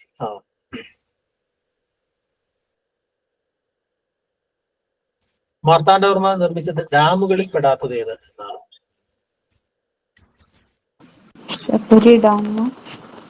നെയ്യാർ ഡാമാണ് അല്ലെ. ബാക്കിയെല്ലാം ഈ അദ്ദേഹം പണിത നെയ്യാർ ഡാം പിന്നീട് കേരള സർക്കാരാണ് രൂപീകരിക്കുന്നത്. ബാക്കി എല്ലാ ഡാമുകളും അദ്ദേഹത്തിന്റെ കാലത്ത് ഉണ്ടായ ഡാമുകളാണ് അല്ലെ. ജനങ്ങളുടെ മാഗ്ന കാർട്ട എന്നറിയപ്പെടുന്ന പണ്ടാരപ്പാട്ട വിളംബരം പുറപ്പെടുവിച്ച ഭരണാധികാരിയാണ് ആരാണ്? ആളുകൾക്ക് കൃഷി ചെയ്യുന്നതിനുള്ള അവകാശം ഉറപ്പുവരുത്തുന്ന അല്ലെ ഈ പാട്ടത്തിനുള്ള 12 വർഷമായിട്ടൊക്കെ ചെയ്യുക, പാട്ടക്കരാറുണ്ടാക്കുക, അല്ലെ അങ്ങനെയൊക്കെയുള്ള പലതരം വിളകൾ അവിടെയൊക്കെ പ്രോത്സാഹിപ്പിക്കുന്ന വളരെ പ്രധാനപ്പെട്ട ഒരു സംഗതിയായിട്ടാണ് നമ്മൾ ആ ഒരു ഭണ്ഡാരപ്പാട്ട വിളംബരത്തെ കുറിച്ച് പറഞ്ഞത്. അഞ്ചൽ എന്ന് പറ സർക്കാർ ഉദ്യോഗസ്ഥർക്ക് മാത്രം ലഭിച്ചിരുന്ന തപാൽ വകുപ്പ് പൊതുജനങ്ങൾക്കായി തുറന്നു കൊടുത്തത് ആര് എന്നുള്ളതാണ് ചോദ്യം, അല്ലെ? Colonel Munro. ടി മാധവറാവു ആണ്. അദ്ദേഹം ഏറ്റവും വളരെ പ്രഗത്ഭനായ, പ്രത്യേകിച്ച് ഈ പറയുന്നത് ഈ മറാഠ ഒരു ട്രഡീഷൻ ഉണ്ടായിരുന്ന വളരെ വ്യത്യസ്തമായ ട്രഡീഷനിൽ നിന്ന് ഇങ്ങോട്ട് വന്ന ഒരാളാണ് സർ ടി മാധവറാവു, അല്ലെ? അദ്ദേഹം ദീർഘകാലം ഇവിടെ ഈ പറയുന്ന ഒരു ഉത്തരേന്ത്യൻ പശ്ചാത്തലത്തിൽ നിന്ന് ഇങ്ങോട്ട് വന്നിട്ടുള്ള ഒരു ഭരണാധികാരിയാണ്, അല്ലെ? അപ്പൊ അദ്ദേഹം നടത്തിയുള്ള ഒരുപാട് പരിഷ്കാരങ്ങളായ രീതിയിൽ ഓർമ്മയുണ്ടാവണം. വിശാഖം ഈ പറയുന്ന അദ്ദേഹം തിരുവിതാംകൂർ സ്കൂളിലേക്ക് വരുന്ന ട്യൂട്ടറായിട്ടൊക്കെയാണ് വരുന്നത്. പിന്നീടാണ് അദ്ദേഹത്തിന് ഈ ദിവാനായിട്ട് സിവിൽ സർക്കാർ സർവീസിലേക്ക് പ്രവേശിച്ചിട്ട് പിന്നീട് ദിവാനായിട്ട് നിയമിക്കപ്പെടുകയാണ് ചെയ്യുന്നത്. അത് അദ്ദേഹം ചെയ്ത ഒരു സംഗതി എന്ന് പറയുന്നത് ഈ കാലത്ത് തന്നെയാണ് ഈ പണ്ടാറപ്പാട്ട വിളംബരം പോലുള്ള കാര്യങ്ങളൊക്കെ ഉണ്ടാവുന്നത്. പൊതുമരാമത്ത് വകുപ്പ് എന്ന് പറഞ്ഞ സാധനം ആധുനികവൽക്കരിക്കുന്നത്, അല്ലെ? അത്തരം ഈ ടെലഗ്രാഫ് പോലുള്ള സാധനങ്ങളൊക്കെ തുടങ്ങുന്നത്, അത്തരം സംഗതിയൊക്കെ അദ്ദേഹത്തിന്റെ കാലത്താണ് ഉണ്ടാവുന്നത്, അല്ലെ? തിരുവിതാംകൂറിലെ ആദ്യത്തെ ബ്രിട്ടീഷ് പ്രസിഡന്റ് ആരായിരുന്നു? നിങ്ങൾക്ക് അറിയാം, ഉത്തരറിയാം, അല്ലെ? കേണൽ മൺറോ ആണ്. ഓക്കെ. ആലപ്പുഴ നഗരത്തിന്റെയും തുറമുഖത്തിന്റെയും ശില്പി എന്നറിയപ്പെടുന്ന ദിവാൻ, അല്ലെ? നമുക്കറിയാം. ഇനി മറ്റു രാജ്യങ്ങളെ കുറിച്ച് നമുക്കൊന്ന് ഓടിച്ചൊന്ന് നോക്കാം. അല്ലെ, കോലത്തിരി രാജവംശമുണ്ട്, അല്ലെ? കേരളത്തിന്റെ വടക്കേറ്റത്തെ ഏറ്റവും പ്രബലമായ രാജവംശമാണ് ചെറുക്കൽ രാജവംശം. കൃഷ്ണഗാഥയായിട്ട് ബന്ധപ്പെടുത്തിയിട്ടാണ് അതിന്റെ ഒരു വലിയ മുഷക വംശവുമായിട്ട് അതിന്റെ ഒരു ബന്ധം എന്ന് പറയുന്നത്. അതൊക്കെ ഈ കോരപ്പുഴ തൊട്ടിട്ട് കാസർഗോഡ് വരെ നീണ്ടു നടക്കുന്ന ഒരു രാജ്യമാണ്. അതിനകത്ത് തന്നെ മറ്റ് രാജ്യങ്ങളാണ്. ഇപ്പൊ വിസ്തൃതിയിൽ വളരെ ഇതുണ്ടായിരുന്നെങ്കിൽ കൂടി വലിയ രാജാധികാരമൊന്നും അവിടെ ഉണ്ടായിരുന്നില്ല എന്ന് പറയുന്ന ഒരു കാര്യം, അല്ലെ? പലപ്പോഴും അവര് ഈ വിദേശ ശക്തിയുമായിട്ട് രഞ്ജിപ്പിൽ വരികയും ചിലപ്പോൾ സാമൂതിരിയുമായിട്ട് ചേർന്ന് വിദേശ ശക്തികൾക്കെതിരായി സമരം ചെയ്യുകയൊക്കെ ചെയ്യുന്ന, അല്ലെ? പല താവഴികളായിട്ട്, അല്ലെ? അത് തന്നെ ഈ കടത്തനാട്, നീലേശ്വരം എന്നൊക്കെ പറയുന്നതൊക്കെ വേറെ സ്വതന്ത്ര രാജ്യങ്ങളായിട്ട് മാറുന്നുണ്ട്. ഇടയ്ക്ക് ഒരു അറക്കൽ രാജവംശം എന്ന് പറയുന്ന രാജവംശം ഇടയ്ക്ക് ഉണ്ടാവുന്നുണ്ട്, അല്ലെ? അപ്പോ പലപ്പോഴും ഈ തുറമുഖങ്ങൾ വഴിയുള്ള എന്താ പറയാ കച്ചവടങ്ങൾക്കകത്തൊക്കെ ഇടപെട്ടുകൊണ്ടാണ്, അല്ലെ? മാത്രമല്ല വേറൊരു പ്രത്യേകത എന്ന് പറയുന്നത് ഈ പറയുന്ന ആഞ്ചലോ കോട്ട, മറ്റേ അല്ല ഈ പറഞ്ഞ പോർച്ചുഗീസുകാരുടെ ആദ്യത്തെ ഒരു കോട്ടയാണ് കണ്ണൂർ കോട്ട, അല്ലെ? കണ്ണൂർ കോട്ട പണിയാൻ അനുവാദം കൊടുത്തു എന്ന് പറയുന്ന സംഗതിയില്ല. അപ്പൊ എന്തായാലും ഈ മൂപ്പിളമ തർക്കങ്ങളിലേക്കൊക്കെ പിന്നീട് മൈസൂർ ആക്രമണ കാലത്തൊക്കെയാണ് തർക്കങ്ങളിലേക്ക് എത്തുകയും, അല്ലെ? ബ്രിട്ടീഷുകാരും അതുപോലെ മൈസൂർ സുൽത്താൻമാരുടെയൊക്കെ നിരന്തരമായ പടയോട്ടങ്ങളുടെ ഭാഗമായിട്ട് ഇല്ലാതായി പോയൊരു രാജവംശമാണ് കോലത്തുനാട്, അല്ലെ? അപ്പൊ കോലത്തുനാടുമായി ബന്ധപ്പെട്ട് ഈ സെയിന്റ് ആഞ്ചലോ കോട്ട, അല്ലെ? അങ്ങനെയുള്ള കുറെ കാര്യങ്ങളൊക്കെ എപ്പോഴും ഓർമ്മയുണ്ടാവണം. വംശവുമായി ബന്ധപ്പെട്ട ചില കാര്യങ്ങൾ ഓർമ്മയുണ്ടാവണം. അതുപോലെ കൃഷ്ണഗാഥയുടെ കാര്യം. പെരുമ്പടപ്പ് സ്വരൂപം ഈ പറഞ്ഞ പോലെ ഞാൻ തുടക്കത്തിൽ സൂചിപ്പിക്കുകയുണ്ടായി. ഏറ്റവും പ്രധാനപ്പെട്ട രാജവംശം കൊച്ചി രാജവംശം. അത് രാജ്യാധികാരം അല്ലെങ്കിൽ ഭരണ അധികാരത്തിലെ ഏറ്റവും ദുർബലമായ രാജവംശമായിരുന്നെങ്കിൽ കൂടിയും സാമൂഹ്യാധികാരം കൂടുതലായിരുന്നു എന്നുള്ളതാണ്, അല്ലെ? ഈ ഭാരതപ്പുഴയുടെ നമ്മുടെ കൊച്ചി പാലം, അല്ലെ? ഈ പറയുന്ന ഷൊർണൂരിന് അപ്പുറമുള്ള പ്രദേശത്ത് കൊച്ചി സീമയായിട്ടാണ് പൊതുവെ പല താവഴികൾ ഉണ്ടായിരുന്നു. 5 താവഴികൾ ഉണ്ടായിട്ട് ഇവർക്കിടയിൽ മൂത്ത ആൾക്കാണ് ഭരണം പോവുക. ഭരണ കൈമാറ്റം ചിലപ്പോൾ നടക്കില്ല. അതിന്റെ പേരിലുണ്ടാവുന്ന തർക്കങ്ങളിലാണ് സാമൂതിരിയും അതുപോലെ തന്നെ വേണാടും ഒക്കെ പലപ്പോഴും പക്ഷം ചേർന്നിരുന്നത്. അതിനകത്തേക്കാണ് പിന്നീട് പോർച്ചുഗീസുകാരും ബ്രിട്ടീഷുകാരും പ്രവേശിച്ചത് എന്ന് പറയുന്നൊരു കാര്യമില്ല. അപ്പൊ ആ രീതിയിൽ ഈ അവര് യഥാർത്ഥത്തിൽ ഇവിടുന്ന് പൊന്നാനി താലൂക്കിൽ നിന്നാണ് ഈ പെരുമ്പടപ്പ് ഇവിടെയാണ് സ്ഥലം, അല്ലെ? ഇവിടെ നിന്നാണ് അങ്ങോട്ട് പോയത് എന്നാണ് വിചാരിക്കുന്നത്, അല്ലെ? അപ്പൊ സാമൂതിരിയുമായിട്ടാണ് നിരന്തരമായ ഈ പറയുന്ന ശത്രുത ഉണ്ടായിരുന്നു എന്ന് പറയുന്ന ഒരു കാര്യം. സാമൂതിരിയുടെ നിരന്തരമായ ആക്രമണങ്ങൾക്ക് അത് വിധേയമായിരുന്നു എന്ന് പറയില്ല. അതിൽ നിന്ന് രക്ഷപ്പെടാൻ വേണ്ടിയാണ് കേരളത്തില് ആദ്യമായിട്ട് ഈ പറയുന്നത് പോലെ പലപ്പോഴും പോർച്ചുഗീസുകാരുമായിട്ട് ആദ്യമായിട്ട് ഒരു വിദേശ ശക്തിയുമായിട്ട് ആദ്യമായിട്ട് സഖ്യം ഉണ്ടാക്കുന്ന രാജവംശം ഏതെന്ന് ചോദിച്ചാൽ അത് കൊച്ചി രാജവംശം തന്നെയാണ് എന്ന് പറയുന്ന അത് ഓർമ്മയുണ്ടാവുന്നത്, അല്ലെ? പിന്നെ മാനുവൽ കോട്ട എന്ന് പറയുന്ന, അല്ലെ? കോട്ട, അല്ലെ? ഇന്ത്യയിലെ ആദ്യത്തെ യൂറോപ്യൻ കോട്ടയിൽ ഒന്നായിട്ടുള്ള മാനുവൽ കോട്ട പണിയാനുള്ള ഒരു അവകാശം നൽകുന്നത്, അല്ലെ? അങ്ങനെയുള്ള കാര്യങ്ങളാണ് പെരുമ്പടപ്പ് സ്വരൂപമായിട്ട് നമുക്ക് പ്രധാനമായിട്ടും ഓർമ്മ ഉണ്ടാകേണ്ടത്. അതിന്റെ മാത്രമല്ല അവിടെ ഉണ്ടായിരുന്ന പലതരം ഈ പറയുന്ന കൊച്ചിയുമായി ബന്ധപ്പെട്ട് ഈ പറയുന്ന വണിക് സംഘങ്ങളുടെ ഒരു വലിയ സംഗതി, കൊച്ചി തുറമുഖം, അല്ലെ? ജൂതന്മാര്, അതിൽ ഗൗഡ സാരസ്വത ബ്രാഹ്മണന്മാര്, അല്ല അങ്ങനെയുള്ള പല ആളുകൾ അവിടെ വരികയും അവരായിട്ട് പലതരം ഉടമ്പടികളിൽ ഏർപ്പെടുകയൊക്കെ ചെയ്യുന്ന അത്തരം ചില കാര്യങ്ങൾ ഓർമ്മയുണ്ടാവും. ഓക്കെ.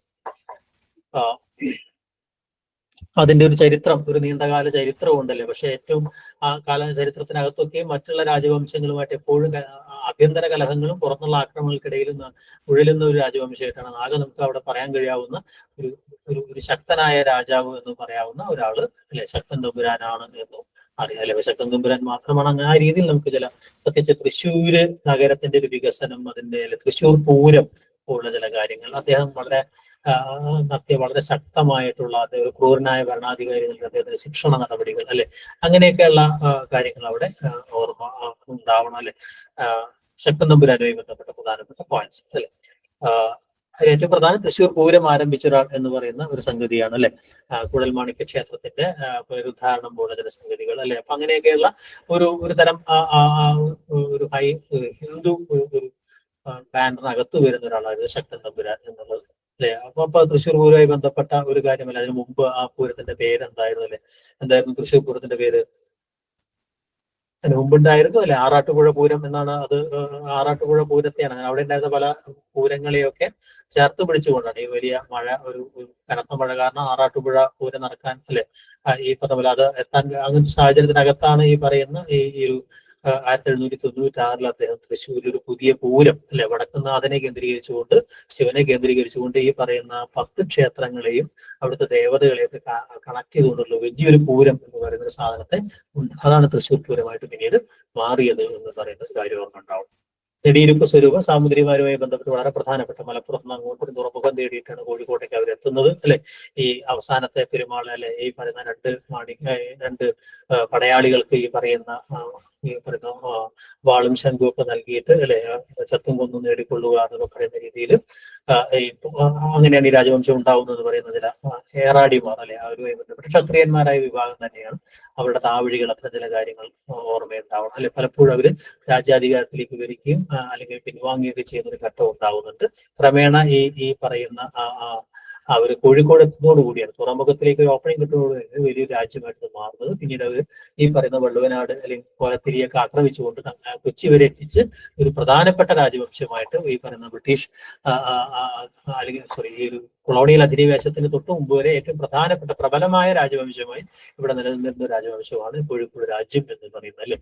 മിക്കവാറും ഈ പറയുന്ന കൊളോണിയൽ വിരുദ്ധ സമരങ്ങളുടെയൊക്കെ അല്ലെങ്കിൽ അത്തരം യുദ്ധങ്ങളുടെയൊക്കെ ഒരു സ്ഥലവും ഈ പറയുന്ന കോഴിക്കോട് തന്നെയായിരുന്നു. ടിപ്പുവിന്റെ പടയോട്ടത്തോടുകൂടി ഏതാണ്ട് ഇല്ലാതായി തീരുകയാണ് നെടിയിരുപ്പ് രാജ്യം അല്ലെങ്കിൽ സാമൂതിരിമാർ എന്ന് പറയുന്നത് അല്ലെ. അപ്പൊ അത് പ്രധാനപ്പെട്ട, അവരുമായി ബന്ധപ്പെട്ട പ്രധാനപ്പെട്ട ചില പോയിന്റ്സുകളൊക്കെ സാമൂതിരി എന്ന് പറയുന്നത് അല്ലെ, സാമൂതിരിയെ കുറിച്ചുള്ള പരാമർശം അല്ലെ, ആ ഒരു എങ്ങനെയാണ് പേര് കിട്ടുന്നത് ചക്രവർത്തി എന്ന് പറയുന്ന അല്ലെ, സാമൂതിരിയുമായി ബന്ധപ്പെട്ടുള്ള അതിന്റെ എറ്റിമോളജിയുമായി ബന്ധപ്പെട്ട പല വാദങ്ങളുണ്ട്. ആ വാദങ്ങളെ കുറിച്ചുള്ള ധാരണകൾ ഓർമ്മയുണ്ടാവണം അല്ലെ. കുന്നല കോനാതിരി എന്ന് പറയുന്ന പ്രയോഗം അല്ലെ, ശൈലാബ്ദീശ്വരൻ എന്ന് പറയുന്ന സംഗതി അല്ലെ, അത്തരം ചില സമുദ്ര രാജാവ് എന്ന് പറയുന്ന ഒരു കാര്യം അല്ലെ. അപ്പൊ അങ്ങനെയുള്ള ചില കാര്യങ്ങൾക്ക് സാമൂതിരി എന്ന് പറയുന്ന ആ ഒരു വാക്കുമായി ബന്ധപ്പെട്ട് ഓർമ്മയുണ്ടാവണം. ഓക്കെ. അപ്പോ ഈ പറയുന്ന വെട്ടം, ബേപ്പൂര്, പരപ്പനാട്, കുറുമ്പ്രനാട് ഇങ്ങനെയുള്ള പല പ്രദേശങ്ങൾ വളരെ പെട്ടെന്ന് തന്നെ അവർ കീഴടക്കുന്നു. എന്നാൽ വള്ളുവ കോനാതിരി ഒരിക്കലും അതിനെ അംഗീകരിക്കുന്നില്ല. അങ്ങനെയാണ് ഈ ചാവേറുകൾ കടന്നു വരുന്ന സംഗതി ഉണ്ടാവുന്നത്. മാമാങ്കത്തിന്റെ അധ്യക്ഷസ്ഥാനത്തിന് വേണ്ടിയിട്ടുള്ള അവരുടെ വലിയ തർക്കം ഉണ്ടാവുന്നു.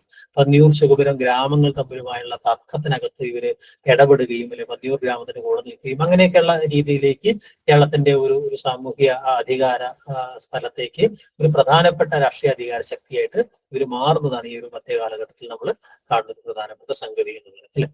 അപ്പോ പന്നിയൂർ ശുകുപുരം ഗ്രാമങ്ങൾ തമ്മിലുള്ള മത്സരത്തിനകത്ത് അദ്ദേഹം പങ്കെടുത്തൊരു കാര്യം അല്ലെ. അപ്പൊ ആ രീതിയിൽ ഏറ്റവും പ്രധാനപ്പെട്ട ഒരു രാജവംശമായിട്ട് അവർ മാറുന്നു. അതോടൊപ്പം തന്നെ സാംസ്കാരിക രംഗത്ത് പലതരം ഈ പറയുന്ന പ്രവർത്തനങ്ങളിലൂടെ അല്ലെ, ഈ പറയുന്ന 18 കവികൾ എന്ന് പറയുന്നത് അല്ലെ, അല്ലെങ്കിൽ രേവതി പട്ടത്താനം പോലുള്ള ചില സംഗതികൾ, അതിലൂടെയൊക്കെയും ഈ പറയുന്ന എന്താ പറയാ ഒരു സാംസ്കാരിക രംഗത്തും ഒരു വലിയ മേൽക്കോയ്മ ഈ പറയുന്നത് നെടിയിരുപ്പ് സ്വരൂപത്തിൽ ഉണ്ടാവും. ഓക്കെ. അപ്പൊ അവർ പോർച്ചുഗീസുകാരും തമ്മിൽ നടന്നുകൊണ്ടിരിക്കുന്ന കുറച്ചധികം കാലം നടന്നുകൊണ്ടിരിക്കുന്ന ഈ ബഹളങ്ങളിലൂടെയും സമരസപ്പെടലുകളുടെയും ഒരു ചരിത്രമാണ് പിന്നീട് വരുന്നത് അല്ലെ. വാസ്കോഡ ഗാമയ്ക്ക് ആദ്യം കൃത്യമായ വരവേൽപ്പ് തോന്നുന്നു. പക്ഷെ അത് ആഗ്രഹിക്കുന്ന പോലെ കാര്യങ്ങൾ അവിടെ നടക്കുന്നില്ല. കൊച്ചിയിൽ കൂടെ അദ്ദേഹം സ്വീകരിക്കുന്നു. വീണ്ടും അദ്ദേഹം വരുന്നു അല്ലെ. അങ്ങനെയുള്ള പല ഘട്ടങ്ങൾ ഉണ്ടാവുന്നുണ്ട് അല്ലെ. ആ ഘട്ടങ്ങളെ കുറിച്ച് വാസ്കോഡ ഗാമ ആദ്യം കോഴിക്കോട് വന്നു. പക്ഷെ അറബികളുടെ വ്യാപാര കുത്തക അവസാനിപ്പിക്കണമെന്നുള്ള ആവശ്യം നിരസിക്കുന്നത് അല്ലെ. കുഞ്ഞാലി വരക്കന്മാരുടെ ഒരു ഒരു വരവ് അവിടെ ഉണ്ടാവുന്നു അല്ലെ. പിന്നെ കബ്രാളിന്റെ വരവ് ഉണ്ടാവുന്നു. അപ്പൊ അങ്ങനെ ഈ പറയുന്ന കോലത്തിരിയുമായിട്ടൊക്കെ അവർക്ക് സഖ്യത്തിൽ ഏർപ്പെടാൻ കഴിയുന്നു. അപ്പൊ ആ രീതിയിൽ മറ്റേ സാമൂതിരിമാരും പോർച്ചുഗീസുകാരും തമ്മിൽ ക്രമേണ സംഘർഷത്തിലേക്ക് എത്തുന്നു അല്ലെ. ഈ പറയുന്ന നാവിക പാരമ്പര്യം ഉണ്ടായിരുന്ന കുഞ്ഞാലി മരക്കന്മാർ ഒരു പ്രധാനപ്പെട്ട സൈനിക ശക്തിയായിട്ട് സാമൂതിരിമാരുടെ ഒരു ഒരു അധികാര ഘടനയ്ക്കകത്ത് വരുന്നു. ക്രമേണ അത് സാമൂതിരിയുമായിട്ട് തെറ്റുകയും ചെയ്യുന്ന സാഹചര്യങ്ങൾ ഉണ്ടാകും. അപ്പൊ ആ രീതിയിൽ ഈ പറയുന്ന പല ഘട്ടങ്ങളിലായിട്ട് ഈ പറയുന്ന വാസ്കോഡ ഗാമി അല്ലെങ്കിൽ പോർച്ചുഗീസുകാർ വന്നെങ്കിലും അതൊന്നും നടക്കുന്നില്ല അല്ലെ. പിന്നെ കോഴിക്കോട് കൊച്ചി മറ്റേ ആക്രമണത്തിന്റെ ഭാഗമായിട്ട് കൊച്ചി പിന്നീട് കോഴിക്കോട് നിന്നുള്ള ഒരു സംരക്ഷണം ആവശ്യപ്പെട്ടുകൊണ്ടാണ് പോർച്ചുഗീസുകാരുമായിട്ട് സന്ധിയിൽ ഏർപ്പെടുന്നത്. പക്ഷെ ആദ്യഘട്ടത്തിലൊക്കെ ഈ പറയുന്ന പോർച്ചുഗീസുകാരെയും ഈ പറയുന്നത് പോലെ തോൽപ്പിക്കുന്നു അല്ലെ. പിന്നീട് നിരന്തരമായിട്ട് ഇത്തരം യുദ്ധങ്ങൾ ഉണ്ടാവുകയാണ് ചെയ്യുന്നത് അല്ലെ. പിന്നെ ചാലിയൻകോട്ടയുടെ ഒരു സംഗതി, കുഞ്ഞാലിമാരല്ല, അങ്ങനെ ചാലിയൻകോട്ട ക്രമേണ ഈ സന്ധിയിലേക്ക് എത്തുന്നു അല്ലെ, സംഘർഷങ്ങളിലേക്ക് എത്തുകയൊക്കെ ചെയ്യുന്നു. ഈ പറയുന്ന കുഞ്ഞാലിമാരുമായിട്ട് ക്രമേണ സാമൂതിരി തെറ്റുന്നത് വരെയുള്ള ഒരു ചരിത്രത്തിനകത്തുള്ള പ്രധാനപ്പെട്ട സംഭവങ്ങളൊന്നും ഓർമ്മയുണ്ടാവണം എന്നുള്ളതാണ് ഏറ്റവും പ്രധാനപ്പെട്ട കാര്യം അല്ലെ. അല്ലെങ്കിൽ ഈ സാമൂതിരിയുടെ നെഞ്ചത്തേക്ക് വെച്ച ഒരു മറുതോക്കാണെന്നൊക്കെ ചാലിയൻകോട്ടയൊക്കെ ബന്ധപ്പെടുത്തിയ ചില പരാമർശങ്ങൾ, അതുപോലെ തന്നെ കുഞ്ഞാലിമാർക്ക് കോട്ട അനുവദിച്ച കാര്യങ്ങൾ, അത്തരം ചില കാര്യങ്ങളൊക്കെ ഓർമ്മയുണ്ടാവും അല്ലെ. ഓക്കെ, അപ്പോ കുഞ്ഞാലിമാരെ കുറിച്ചുള്ള പ്രധാനപ്പെട്ട ചില എത്ര കുഞ്ഞാലിമാരുണ്ടായിരുന്നു അത്തരം ചില കാര്യങ്ങൾ ഓർമ്മയുണ്ടാവണം അല്ലെ. അരയ്ക്ക എന്ന് പറയുന്ന അവരുടെ ബിരുദ പേരുമായി ബന്ധപ്പെട്ട ചില അല്ലെ. പുതുപ്പട്ടണം കോട്ട മറ്റൊരു പ്രധാനപ്പെട്ട ആസ്ഥാനമായിട്ട് വരുന്നു. 4 കുഞ്ഞാലിമാരെ വരയ്ക്കാനുണ്ടായിരുന്നു അല്ലെ. കുഞ്ഞാലി ഒന്നാമൻ അല്ലെ, കുട്ടി അഹമ്മദ് അലി എന്ന് പറയുന്ന ഒരാളല്ലേ, അദ്ദേഹത്തിനാണ് ഈ കുഞ്ഞാലി എന്ന് പറഞ്ഞ സ്ഥാനപ്പേര് നാവികപ്പടയ്ക്ക് ഒരു സംഘടിത രൂപം നൽകിയത് അദ്ദേഹമാണ് അല്ലെ. പിന്നെ കുട്ടി പോക്കർ അലി എന്ന് പറയുന്ന കുഞ്ഞാലി രണ്ടാമൻ അല്ലെ. അപ്പൊ അങ്ങനെയുള്ള പ്രധാനപ്പെട്ട കുഞ്ഞാലി നാലാമനാണ് ഈ പറയുന്നത് പോലെ മുഹമ്മദ് അലി മരക്കാർ അല്ലെ. അദ്ദേഹമാണ് ഏറ്റവും പ്രശസ്തനായിരുന്നത്. പക്ഷെ പിന്നീട് ഈ പറയുന്ന അദ്ദേഹത്തെയാണ് ഈ പറയുന്ന എന്താ പറയാ കൊന്നു കളയുന്നത് എന്ന് പറഞ്ഞാൽ സാമൂതിരി ചതിക്കുകയും മറ്റൊക്കെ ചെയ്യുന്നതല്ലേ എന്ന് പറയുന്ന, അദ്ദേഹം വിശ്വസിച്ച് അദ്ദേഹം കീഴടങ്ങുന്നല്ലേ, സാമൂതിരിക്കാണ് കീഴടങ്ങുന്നല്ലേ, കുഞ്ഞാലികളെയും കൂട്ടാളികളെയും അവർക്ക് പോർച്ചുഗീസുകാർ കൈമാറുകയും അല്ലെ വിചാരണയ്ക്ക് ശേഷം പരസ്യമായി വധിക്കുകയൊക്കെ ചെയ്യുന്ന ഒരു സംഗതി ഉണ്ടാകുന്നില്ല.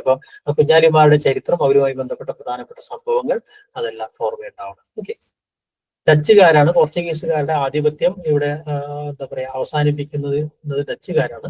ഡച്ചുകാര് ഒരു വലിയ സൈനിക ശക്തിയായിട്ടല്ല ഇവിടെ നിലനിൽക്കുന്നത്, ആധുനികത ഇവിടെ കൊണ്ടുവന്ന ഒരു പ്രധാനപ്പെട്ട ആളുകൾ എന്നുള്ള രീതിയിലാണ്. കേരളത്തിലെ സൈന്യങ്ങളുടെ ആധുനികവൽക്കരണവും അഥവാ കേരളത്തിന്റെ ജീവിതത്തിലേക്ക് പോർച്ചുഗീസുകാരെക്കാൾ കൂടുതൽ സൗഹാർദ്ദപരമായി ഇടപെട്ടവരും ഈ ഡച്ചുകാരാണ് എന്നുള്ളതാണ് ഏറ്റവും പ്രധാനപ്പെട്ട കാര്യം എന്ന് പറയുന്നത്.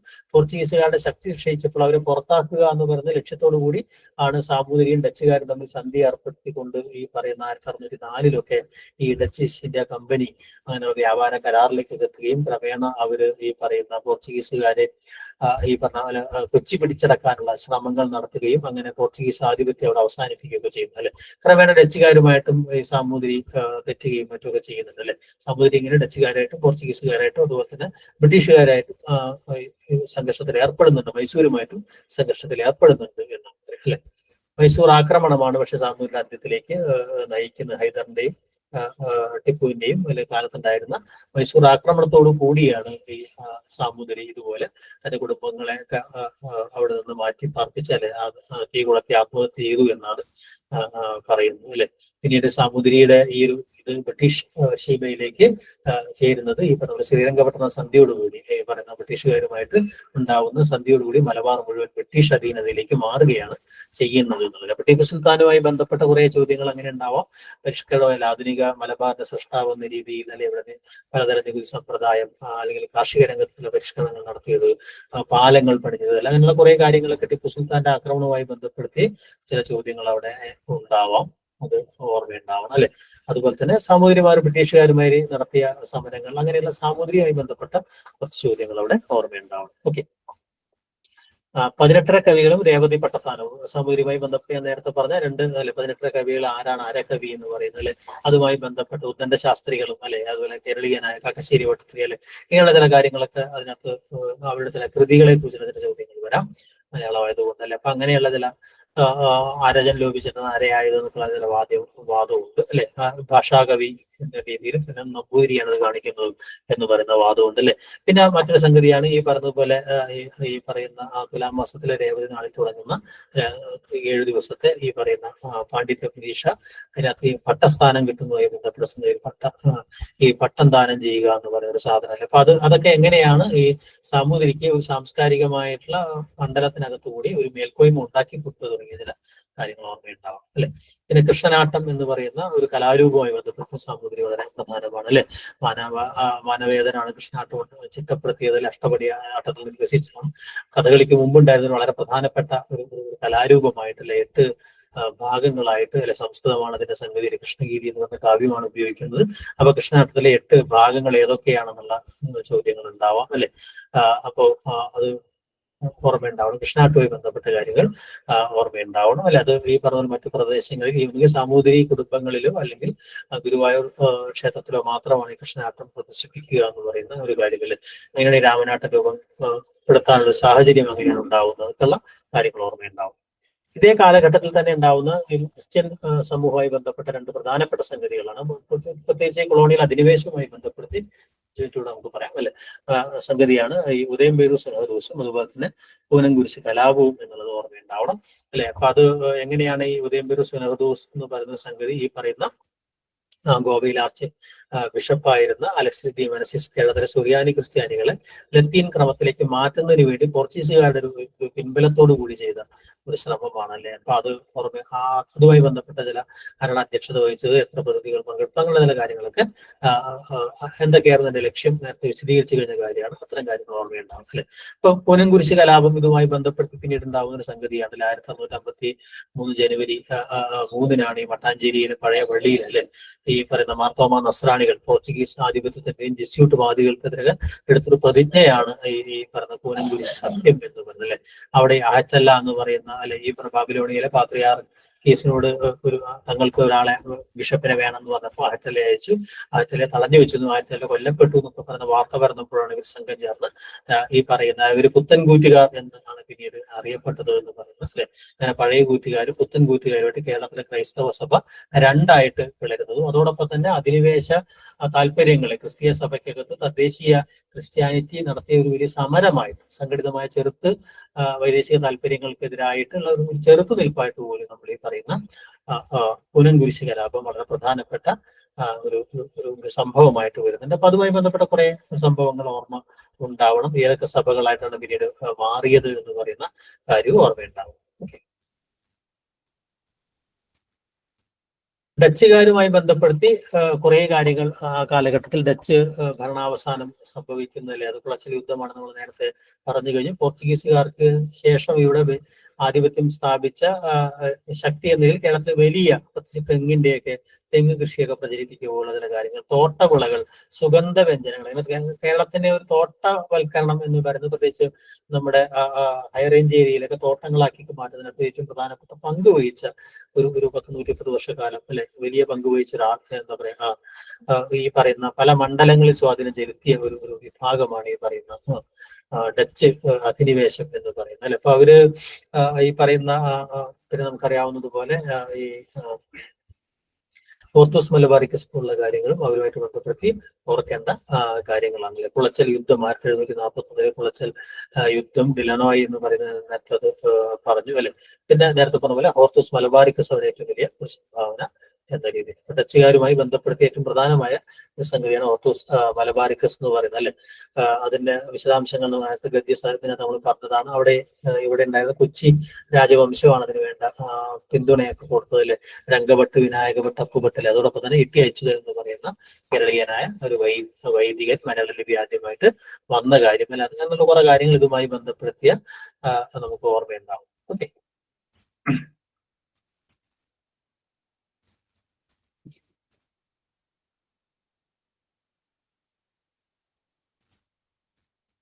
കോളനിക്കെതിരായ സമരങ്ങൾ ഒരു ഭാഗത്ത്, കോളനി അധിനിവേശത്തിനെതിരായ സമരങ്ങൾ തിരുവിതാംകൂർ വേലുത്തമ്പി തളവിലൂടെയാണെങ്കിൽ രാജവംശത്തിന്റെ സമരം എന്ന രീതിയിൽ അത് വികസിക്കുന്ന പഴശ്ശി സമരങ്ങളിലൂടെയാണ് അറിയാം അല്ലെ.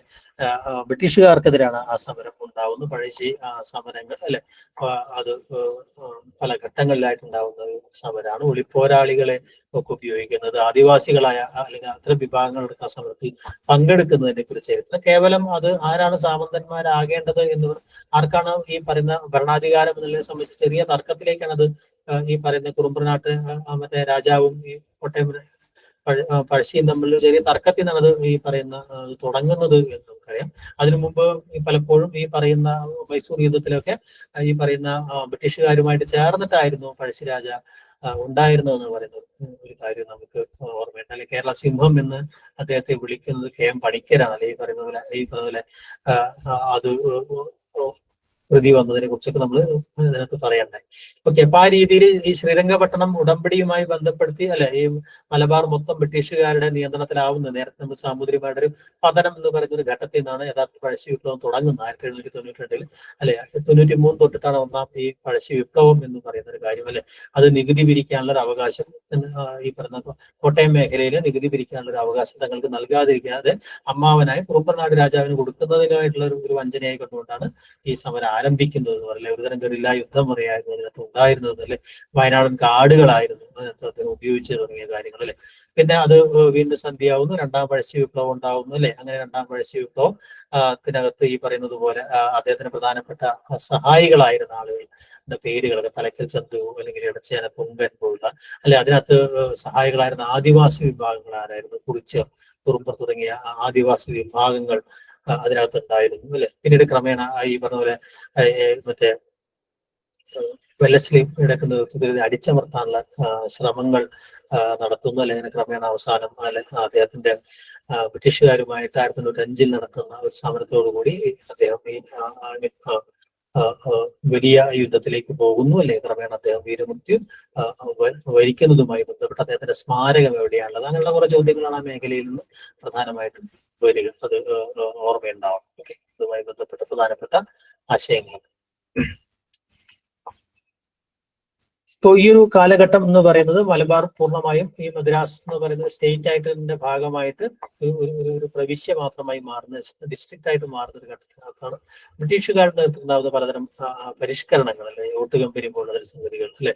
വിദ്യാഭ്യാസ ആധുനിക ഇംഗ്ലീഷ് വിദ്യാഭ്യാസമൊക്കെ ക്രമേണ വരുന്നത് അല്ലെ. മലബാർ ക്രിസ്ത്യൻ കോളേജായിട്ട് വികസിച്ച അല്ലെ സ്കൂൾ തുടങ്ങുന്നത് അല്ലെ. അതോടൊപ്പം തന്നെ നമ്മുടെ ബാസൽ മിഷൻകാരുടെ നേതൃത്വത്തിൽ കുണ്ടത്തിന്റെ നേതൃത്വത്തിൽ നടത്തുന്ന പലതരം പരിഷ്കരണങ്ങൾ. അങ്ങനെ ഒരേ സമയം ബ്രിട്ടീഷ് കോളനിയുടെ ഭാഗമായിട്ടും അതേസമയം ഈ പറയുന്ന മതപ്രചാരണത്തിന്റെ ഭാഗമായി മിഷണറിമാരുടെ നേതൃത്വത്തിലാണ് വലിയ അളവിൽ ഇവിടെ ഈ പറയുന്ന സമുദായ പലതരം ആധുനിക പരിഷ്കരണങ്ങൾ ഇവിടെ ഉണ്ടായത് എന്നുള്ളതും അതോടൊപ്പം തന്നെ ഇവിടെ ഉണ്ടായിരുന്ന ഒരു ജാതി ഘടന വലിയ രീതിയിൽ വിള്ളലേറ്റത് കൊണ്ട് തന്നെ ഈ പറയുന്ന ഒരു തിരുവിതാംകൂറിലുള്ള ഒരു ജാത്യ അധികാരം എന്ന് പറയുന്ന സംഗതി, അതായത് നാടുവാഴ്ത്ത അധികാരം എന്ന് പറയുന്നത് ടിപ്പുവിന്റെ കാലം തൊട്ട് തന്നെ ഉഴുതുമരിക്കപ്പെട്ടു എന്ന് പറയുന്ന സംഗതി. അതുകൊണ്ട് തന്നെ ദേശീയ പ്രസ്ഥാനത്തിലേക്ക് വളരെ പെട്ടെന്ന് തന്നെ ഒരു സംഘടിത സ്വഭാവത്തിലേക്ക് ഇവിടുത്തെ ഈ പറയുന്ന സമുദായത്തിനൊക്കെ പുറത്ത് ബഹുജന സമൂഹങ്ങളായിട്ട് ബഹുജനങ്ങളുടെ നേതൃത്വത്തിലുള്ള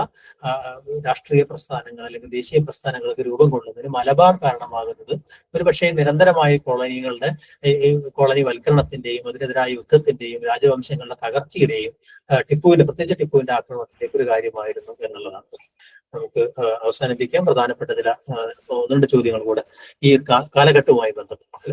പോർച്ചുഗീസുകാരെ ഇന്ത്യയിൽ നിന്ന് തുരത്താൻ ഡച്ചുകാർക്ക് സഹായം നൽകിയ ഭരണാധികാരി ആര് എന്നുള്ളതാണ്. നമുക്കറിയാം, സാമൂതിരിയാണ് അതുള്ളത് അല്ലെ.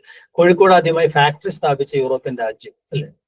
വാസ്കോ ഡ ഗാമയുടെ 2ാമത്തെ വരവിലാണ് ഈ പറയുന്ന മറ്റേ ഫാക്ടറി സ്ഥാപിക്കുന്നത് കോഴിക്കോട് അല്ലെ. പോർച്ചുഗലാണ്. അഞ്ചുതെങ്ങിൽ കോട്ട നിർമ്മിക്കാൻ അനുവാദം നേടിയ യൂറോപ്യൻ ശക്തി ആരാണ് എന്നുള്ളത് അല്ലെ.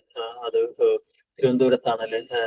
അഞ്ചുതെങ്ങിൽ ഈസ്റ്റ് ഇന്ത്യ കമ്പനി 1695 ഈ പറഞ്ഞതുപോലെ ഒരു ബ്രിട്ടീഷുകാരാണ് അല്ലെ ഒരു കോട്ട പണിയാനുള്ള അനുവാദം കിട്ടുന്നത്. ഒരു കോടതിയും സ്ഥാപിക്കുന്നത്. സെയിന്റ് ആഞ്ചലോ കോട്ട പണിയാൻ അനുവാദം നൽകിയ നാട്ടുരാജ്യവംശം ഏതാണ്? നമ്മൾ നേരത്തെ കണ്ടതാണ് അല്ലെ. പോലത്തെ നാടാണ് സെയിന്റ് ആഞ്ചലോ കോട്ട എന്ന് കണ്ണൂർ കോട്ട എന്ന് പറയുന്ന സാധനം അല്ലെ. സാമൂതിരിയുടെ സൈന്യം പോർച്ചുഗീസുകാരിൽ നിന്ന് ചാലിയംകോട്ടയെ കുറിച്ച് നമ്മൾ നേരത്തെ പറയണ്ടല്ലോ. 1571 ഈ പറയുന്ന എന്താ പറയാ ചാലിയങ്കോട്ട അല്ലെ, ചാലിയങ്കോട്ട ക്രമേണ സാമൂതിരി നിർദ്ദേശപ്രകാരം കുഞ്ഞാലിമരിക്കാരുടെ നേതൃത്വത്തിൽ ഈ പറയുന്ന ആക്രമിക്കപ്പെടുകയും അല്ലെ ചാലിയങ്കോട്ട പിടിച്ചടക്കപ്പെടുകയും ഒക്കെ ചെയ്യുന്ന സാഹചര്യം ഉണ്ടാവും. ഉദയംപേരൂർ സൂറാദോസ് നടത്തി കേരളത്തിലെ ക്രിസ്ത്യാനികളെ ലത്തീൻ സഭയുടെ കീഴിൽ കൊണ്ടുവരാൻ ശ്രമിച്ച യൂറോപ്യൻ ശക്തി ഏത് എന്നുള്ള പ്ലെയിനായ ഒരു ചോദ്യമാണ് അല്ലെ. അത് പോർച്ചുഗീസുകാരാണ്. ആരും ഈ പറഞ്ഞ പോലെ മതപരമായ കാര്യങ്ങളിലേക്ക് കാര്യമായി ബ്രിട്ടീഷുകാരടക്കം കാര്യമായ ഇടപെടലുകൾ നടത്തിയിട്ടില്ല എന്നതാണ് ശ്രദ്ധേയമായ ഒരു കാര്യം അല്ലെ. ഹോർത്തൂസ് മലബാരിക്കസ് എന്ന് പറയുന്ന സസ്യശാസ്ത്ര ഗ്രന്ഥം നേരത്തെ നമ്മൾ സൂചിപ്പിക്കേണ്ട അല്ലെ, അതിന് സഹകരിച്ച കേരളത്തിലെ രാജ്യം ഏതായിരുന്നു എന്നുള്ളതാണ് അല്ലെ. കൊച്ചി രാജ്യമാണ് ഞാൻ നേരത്തെ സൂചിപ്പിക്കേണ്ടായി. ഡച്ചുകാരുടെ പതനത്തിന് കാരണമായത് എന്ത് എന്നുള്ളതാണ് അല്ലെ. അതും 1741 പ്രശസ്തമായിട്ടുള്ള കുളച്ചൽ യുദ്ധമാണ്. ഓക്കെ, അപ്പൊ ആ ഒരു മേഖലയുമായി ബന്ധപ്പെട്ട പ്രധാനപ്പെട്ട പോയിന്റ്സ് ഒക്കെ ഓർമ്മയുണ്ടാവണം. നമുക്ക് അടുത്ത ക്ലാസ്സിൽ ഈ പറയുന്ന 19-ാം നൂറ്റാണ്ടോടുകൂടി കേരളത്തിൽ രൂപം കൊണ്ടുവന്ന പലതരം കോളനി വിരുദ്ധമായിട്ടുള്ള സമരങ്ങളും അതോടൊപ്പം തന്നെ കോളനിയ വിരുദ്ധമായിട്ടുള്ള ഒരു സാമൂഹ്യ സാഹചര്യത്തിലൂടെ രൂപപ്പെട്ട കൊളോണിയൽ ആധുനികത എങ്ങനെയാണ് ഒരു ആധുനിക കേരളത്തെ സൃഷ്ടിച്ചെടുത്തത് എല്ലാവരും നവോത്ഥാനത്തിന്റെ ഒരു ഘട്ടവും നവോത്ഥാനാനന്തര കേരളവുമായി ബന്ധപ്പെട്ട പ്രധാന ആശയങ്ങളിലേക്ക് പോകും. ഓക്കെ.